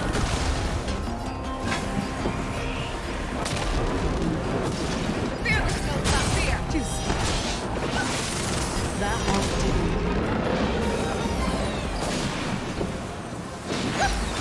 Hedge your bets. It's on me. Watch your head. Market is unprice! Investing in victory means playing the long game! The dice bust. Or maybe I'll take it all. Never hesitate! I swear to be Forever triumphant! Victory is inevitable! Sure, I'll play along. that won't Stay all together!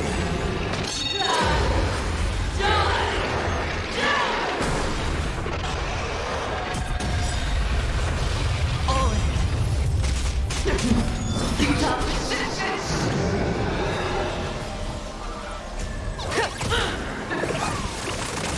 Watch your head. Make your move, Boulay! The fearless knows not fear! Hedge your bets.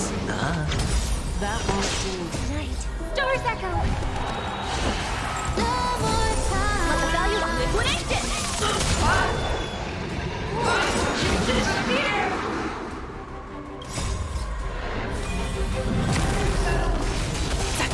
Victory is inevitable!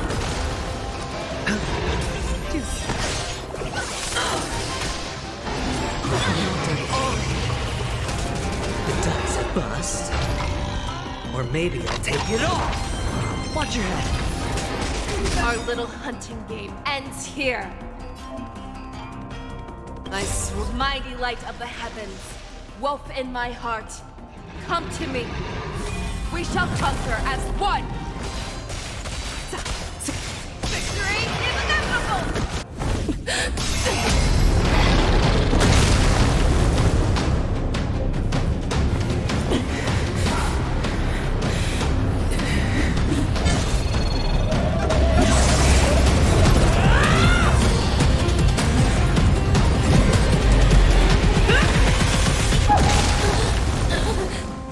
My only enemy has always been myself.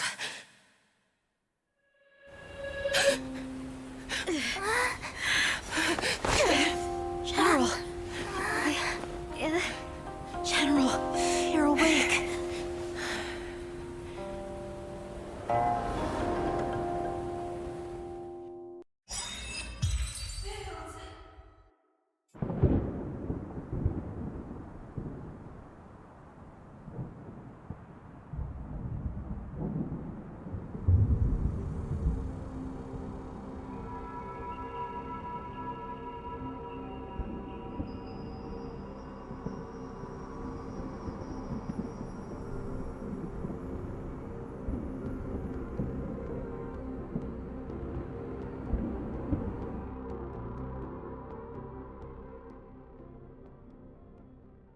I'd like to hear their explanations.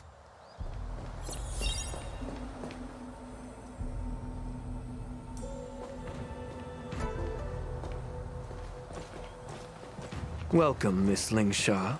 I am Preceptor Tauron. Greetings, my honored Preceptor. It's been a while since we last touched base. I've brought a friend with me today. I believe you're already familiar with each other. Tauron. Elder Tauron?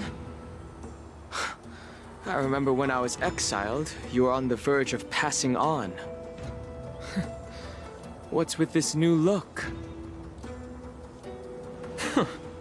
All of this is thanks to your past life.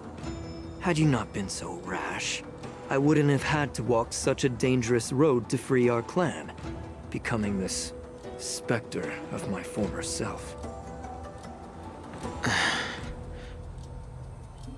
Dan Heng, you've returned twice, but it seems that meeting us fossils wasn't on your agenda.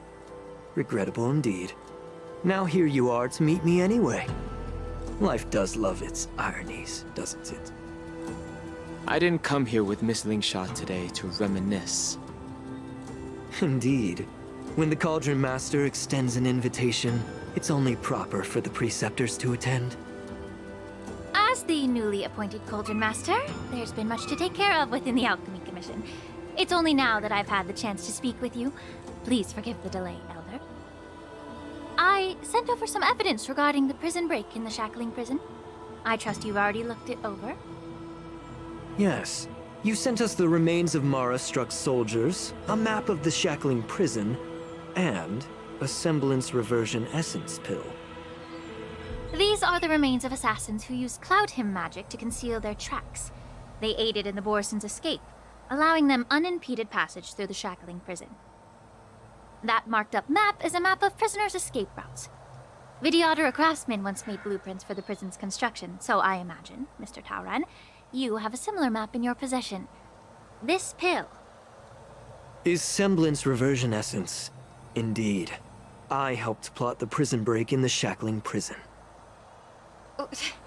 So, the disciples of Sanctus Medicus joining forces with the Lord Ravager to stir up trouble in the Alchemy Commission, the introduction of the Stellaron, and the Ambrosial Arbor's resurrection all have something to do with the Vidyadhara. That's right.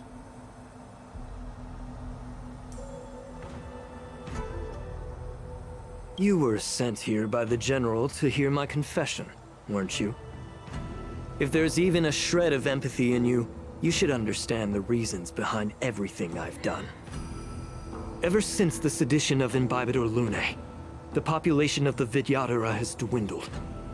With the High Elder exiled, a few of us Preceptors had to do what we could to turn the tide. My methods might have been drastic, perhaps even incomprehensible. But it was all for one cause. The survival of the Vidyadhara. Yet, the Xianzhou natives zealously forbid any plague marks and did nothing while the Vidyadhara suffered. Dan Heng, Lingsha, as Vidyadhara, you should understand the desperation behind my actions. All I've tried to do is to ensure our survival. I'm well aware of the challenges the Vidyadhara face. Fighting for survival isn't a sin. But Elder, your actions have gone beyond mere survival. You've become a beast driven solely by the propagation, devoid of even a hint of empathy. Oh. Despite calling ourselves a noble draconic bloodline, at our core, we're merely bipedal beasts. The survival of our kind is paramount. If I hadn't resorted to beastly actions, the Vidyadhara might not even exist. The sages show no mercy, as the old wisdom goes. When the High Elder abandoned our people's survival, I had to shoulder the world's sins alone.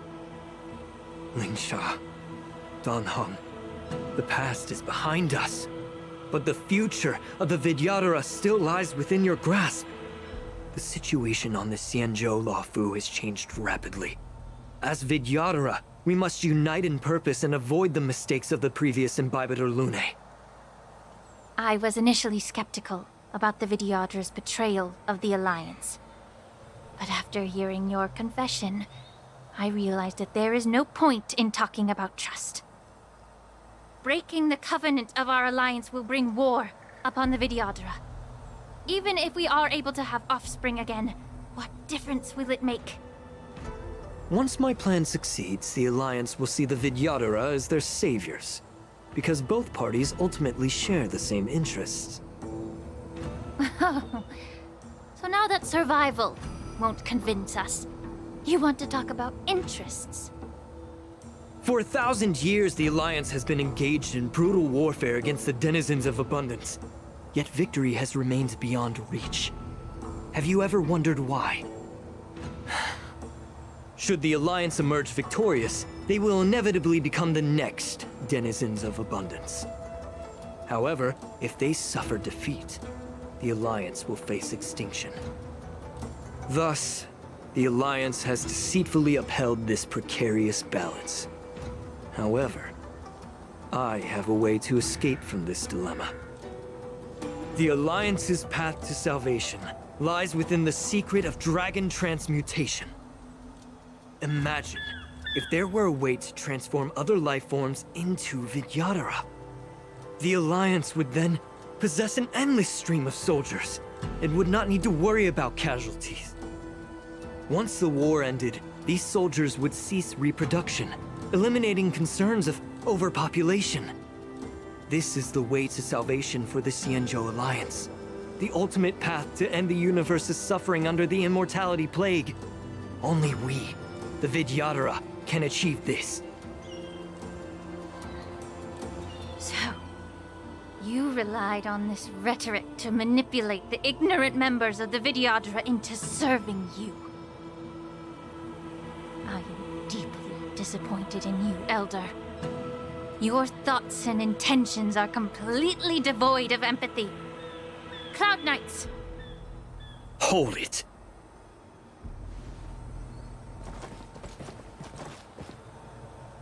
Miss Bailu! Mr. Danheng and Sister Lingsha! Everyone's here? You think I don't know why you're really here? Jing Yuan sent you here to test me, didn't he?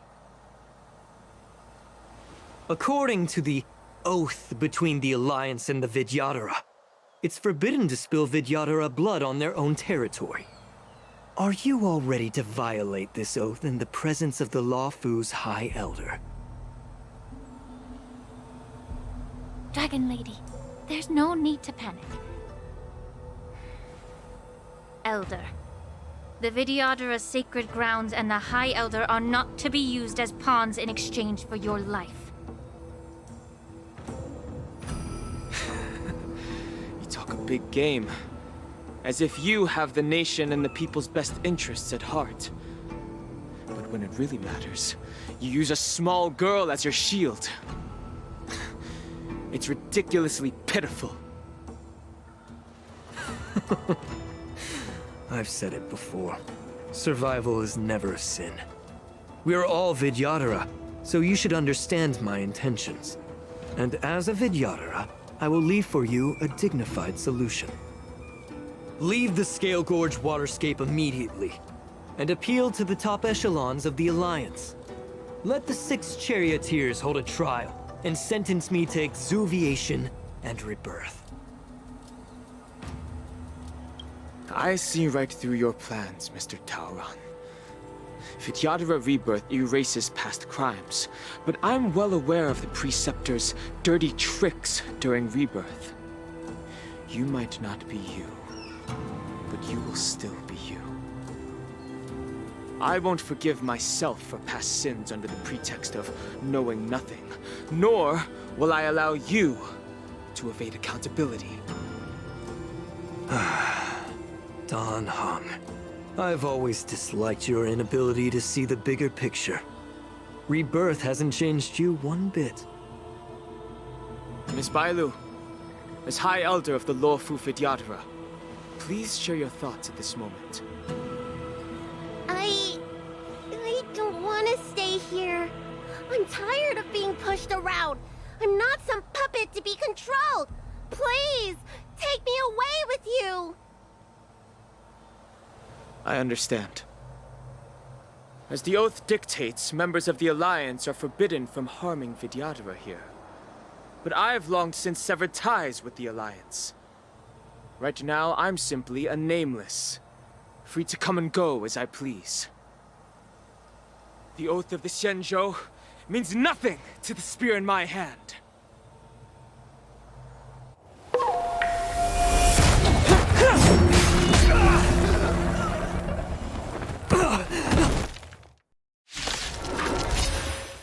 Get them! Do whatever it takes! Make sure they don't leave here alive. Harmony and unity. Merciful Medicus!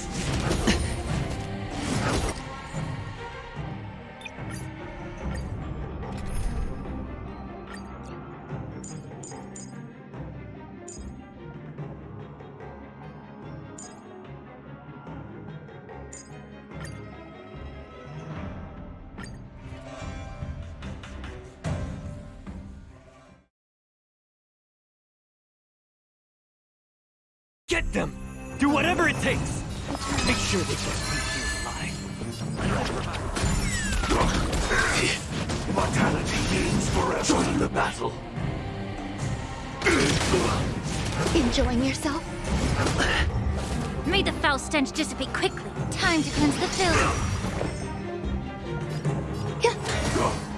Dreams do come true.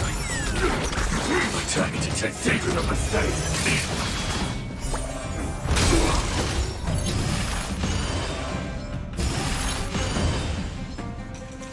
The mood is set. Let the show begin!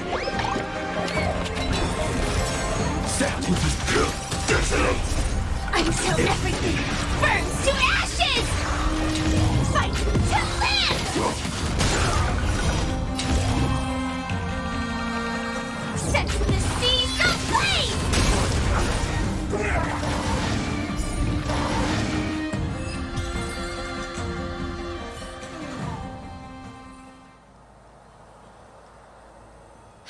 Dragon Lady, are you all right? I'm fine. Thank you for rescuing me.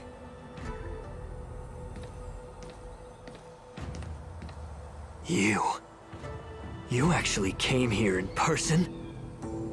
Otherwise, I wouldn't be able to hear your lofty opinions. The public trial you seek with the 6 charioteers is inevitable. In addition, I'll write to the Sage Queller of the Feng Hu. With her hatred for evil, I'm sure she will make a just decision. If it's her, she will earn the respect and assent of all the Vidyadhara on the Lafu. In terms of martial prowess, you indeed have the upper hand. But if you're under the impression that this advantage can be used to settle the score with us preceptors, that's quite an overestimation. Given the Vidyadhara's foundation within the Alliance, do you really think you can do anything to us? As I mentioned, I'll take all the blame and become the scapegoat. With the secrets I possess, the interrogation alone will take an eternity. And in the end, through various exchanges of interest, I am certain to survive. You understand this better than anyone, as it's the very art of trade-offs you love to wield. Lastly, a word of caution to you. I heard that Hule has escaped from prison and is headed directly for the Sky Splitter. The bloodshed at the war dance is bound to be gruesome. Perhaps, even before my trial, your impeachment will have you in dire straits first.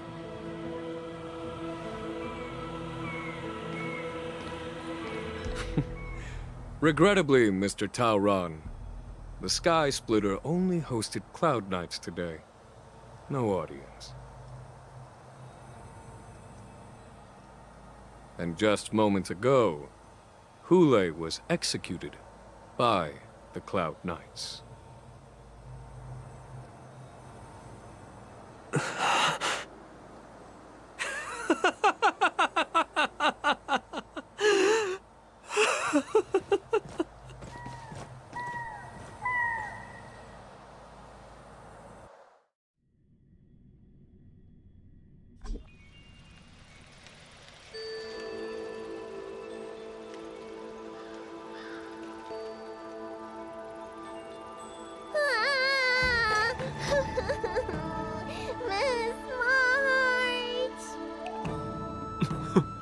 Miss March! My dear Miss March! I was only in the bathroom for a little bit, and you've already arranged my deck? Hey, can't you play some normal games with Dragon Lady?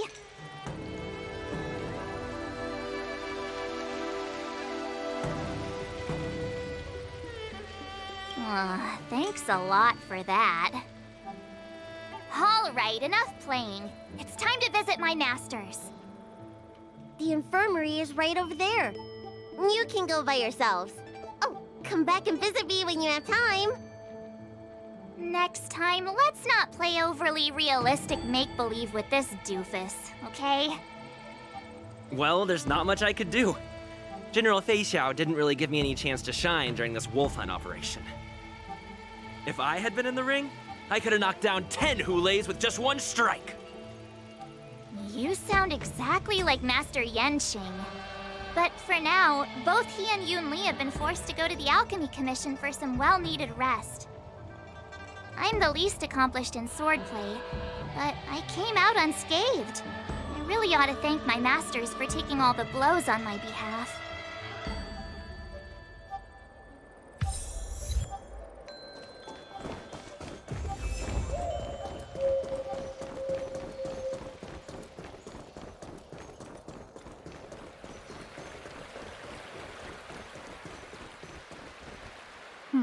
Look who's here. The beloved Trailblazer and the charming March 7th. You came to the Alchemy Commission today. Oh, I get it. You are here with March to visit her masters, aren't you? Exactly. How are my masters doing at the moment? Unfortunately, only one master is here. I'm doing fine.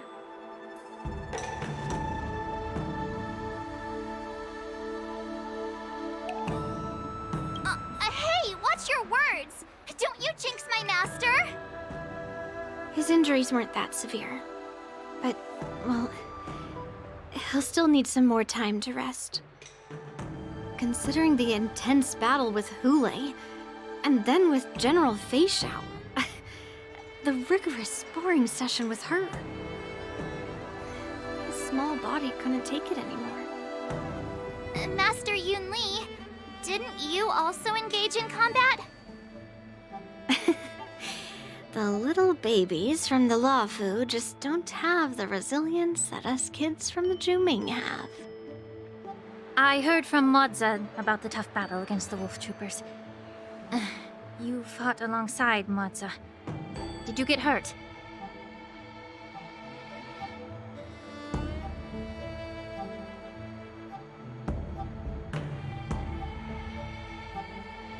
I can guess why. General Fei Xiao is just too strong. Yun Li, go and lie down. Got it, Ling Sha. What about that smiley fox healer? And the guy with the hood? Thank goodness you and the others found Yao Cho. He lost a lot of blood and needs to rest properly. He and Maoza are seriously wounded. I've had to forcibly confine them to the Alchemy Commission. All three from the Yaoqing are critically injured. But fortunately, the Xianzhou Laofu has a miraculous healer lady. It's a silver lining in this misfortune. It looks like the entire delegation from the Xianzhou Yaoqing is gathered at the Alchemy Commission. Why don't we go see General Fei Xiao and bring her some fruit? I would normally say no, because they need to rest. But, alas, what can you do when the two of them have a leader who is just as restless? General Fei Xiao just slipped out of the recovery room. She thinks she's so sneaky, but I know everything that happens in the Alchemy Commission. If you're looking to meet her, the luminescent depths might be your best bet. I spotted her heading that way earlier. The sound of those footsteps. They must belong to General Fei Xiao. Out and about, despite the doctor's orders.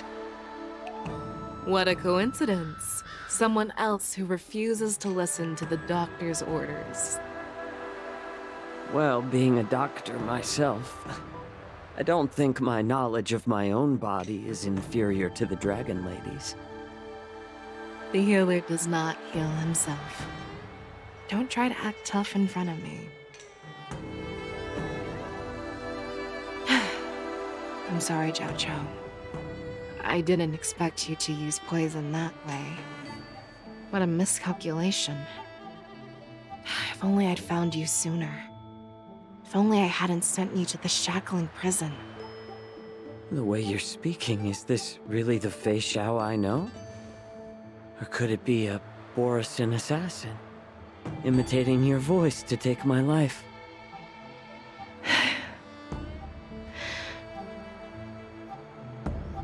Zhao Cho, your eyes. You can't see anymore, can you? I can still clearly hear the sound of the waves. That's enough for me. Don't blame yourself. You know what I'm more concerned about? Has your body had any changes since you swallowed the Crimson Moon? I'm not sure. There don't appear to be any changes. However, the many doubts that once plagued me have dissipated. I never thought I'd live to hear you discuss your health again.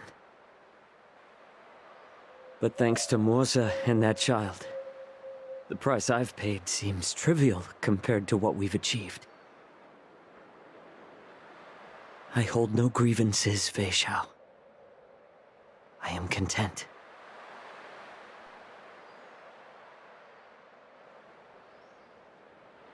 I don't know how to offer words of comfort, nor do I know much about curing others' ailments. I am just a warrior, so my pledge to you is simple. An eye for an eye. So you were here too. In this vast universe, there's bound to be someone who can heal your eyes. I'll find them. But until then... The threat behind all this chaos needs to be dealt with. You must already have some ideas. Let them out. The resurgence of the Sanctus Medicus and the gathering of the Borisin are merely distractions orchestrated by an unseen force, meant to divide the Alliance's attention. Unfortunately, they picked the wrong fight this time. Once we return to the Yaoqing, I'll personally lead the Verdant Knights into battle.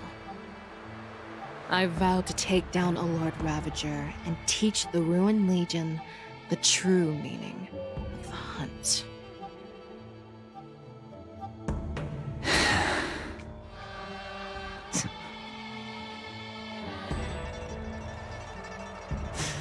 I knew it.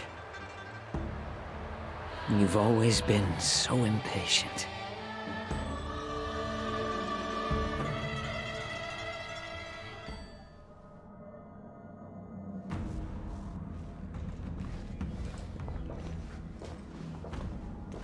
I apologize for my tardiness once again. The Alchemy Commission detained me for some time for a health examination. They released me only after ensuring I was in good condition.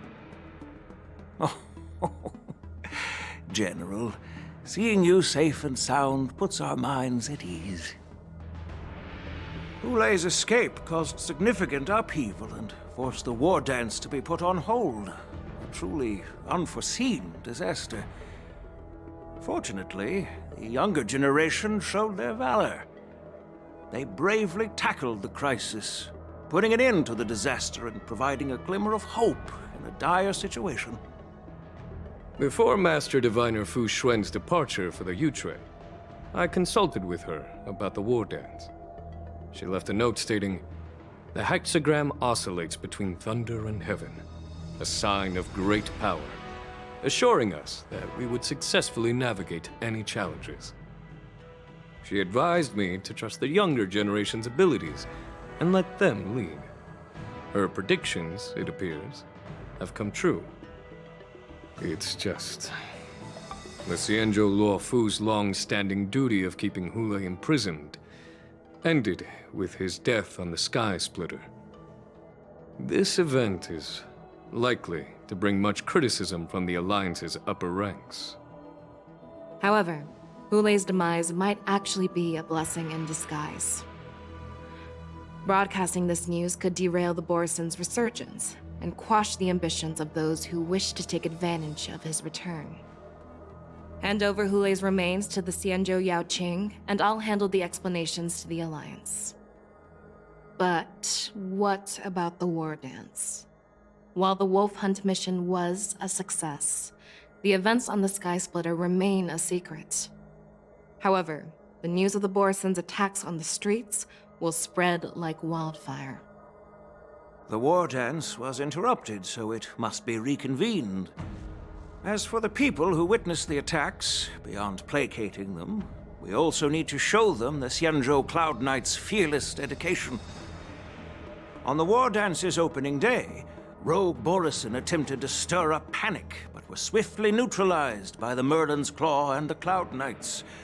A genuine tale of heroism that will captivate and calm the public. As Elder Huayan suggests, the Luofu will do its best to heal the wounded and compensate those who were affected. We aim to reopen the war dance in the coming weeks. This settles the immediate concerns on the Luofu, but my thoughts linger on the orchestrator behind these events. From the onset of the Ambrosial Arbor crisis, the Xianzhou Luofu has experienced numerous disturbances, directly linked to the Lord Ravager Fantelia. Her attempt to infiltrate the Xianzhou with the Borison and sway the Luofu preceptors to join the Sanctus Medicus's insurrection was unsuccessful. But I have a feeling that she is indifferent to the success of her plans. Rather than outright victory, Fantelia's motives seem to lie in breeding discord and chaos among allies. Should the Alliance fail to mend these rifts, it risks disintegrating into a pile of sand. The goal of the Xianzhou Alliance has not changed for thousands of years. Perhaps we should point the weapon in our hand toward this new adversary. I plan to bring this matter before the Marshal following the war dance. With Elder Huayan's insight, one wonders how the Marshal will react. It's clear we're engaged in a game of chess not seen in thousands of Amber eras. A game where even the strategists become pawns in battle, where the stakes are as high as the fates of countless stars in the sky. Predicting the Marshal's decision is beyond me, yet she's well aware of our concerns. She has tasked General Yao Guang with performing extrapolations day and night to gauge the situation comprehensively. We gathered today not just to tackle the Luofu's predicaments, but also to address a matter requiring our collective presence. Yao Guang has sent a message from the Xianzhou Yuchui, informing us that she wishes to share the results of recent calculations she made within the Matrix. Xing Yuin, I'd like to borrow the seat of Divine Foresight's chessboard for this purpose.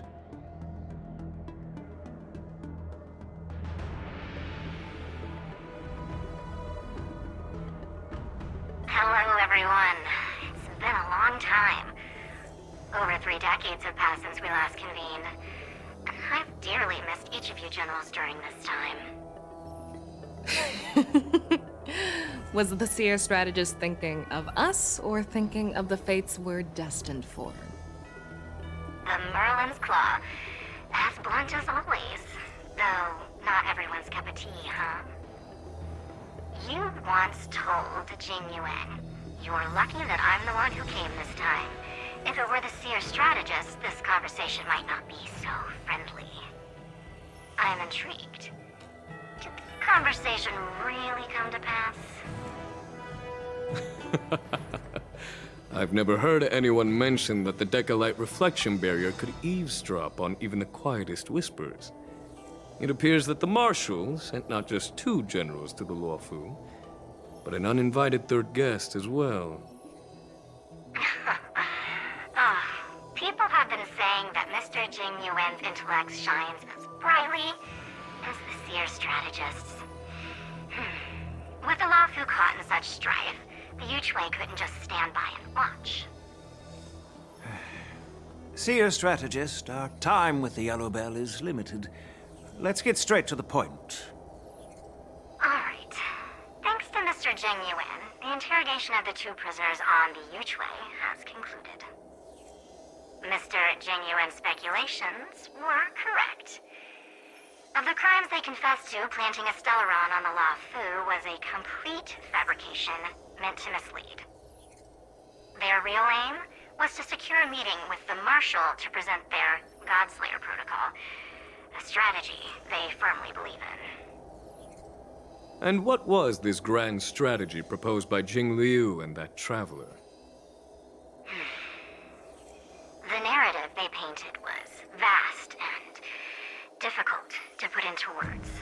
It all revolves around the coffin of the blonde traveler. To be precise, it's the remnants of the propagation. The remains of the Swarm Author? More accurately, it's a fragment of the Divine Body. In the future they depicted, this fragment serves as the final nail, sealing the fate of the Plague's author and securing its doom. Before reaching that point, battling the gods necessitates a larger alliance. Hence, they sought out an ally for the Xianzhou. I assume you've all heard of the famed Genius Society member number 81, Ron Mei, haven't you? The Eye of the Yuchwei has just seen this uninvited guest arrive on the Xianzhou Luofu. 3, 2, 1. Right on time. Now, as for the best way to receive our distinguished guest, I'll leave that in your capable hands. Do you remember your name? My name is Ting Yun. I serve as an ambassador of the Whistling Flames Merchant Guild on the Xianzhou Luofu.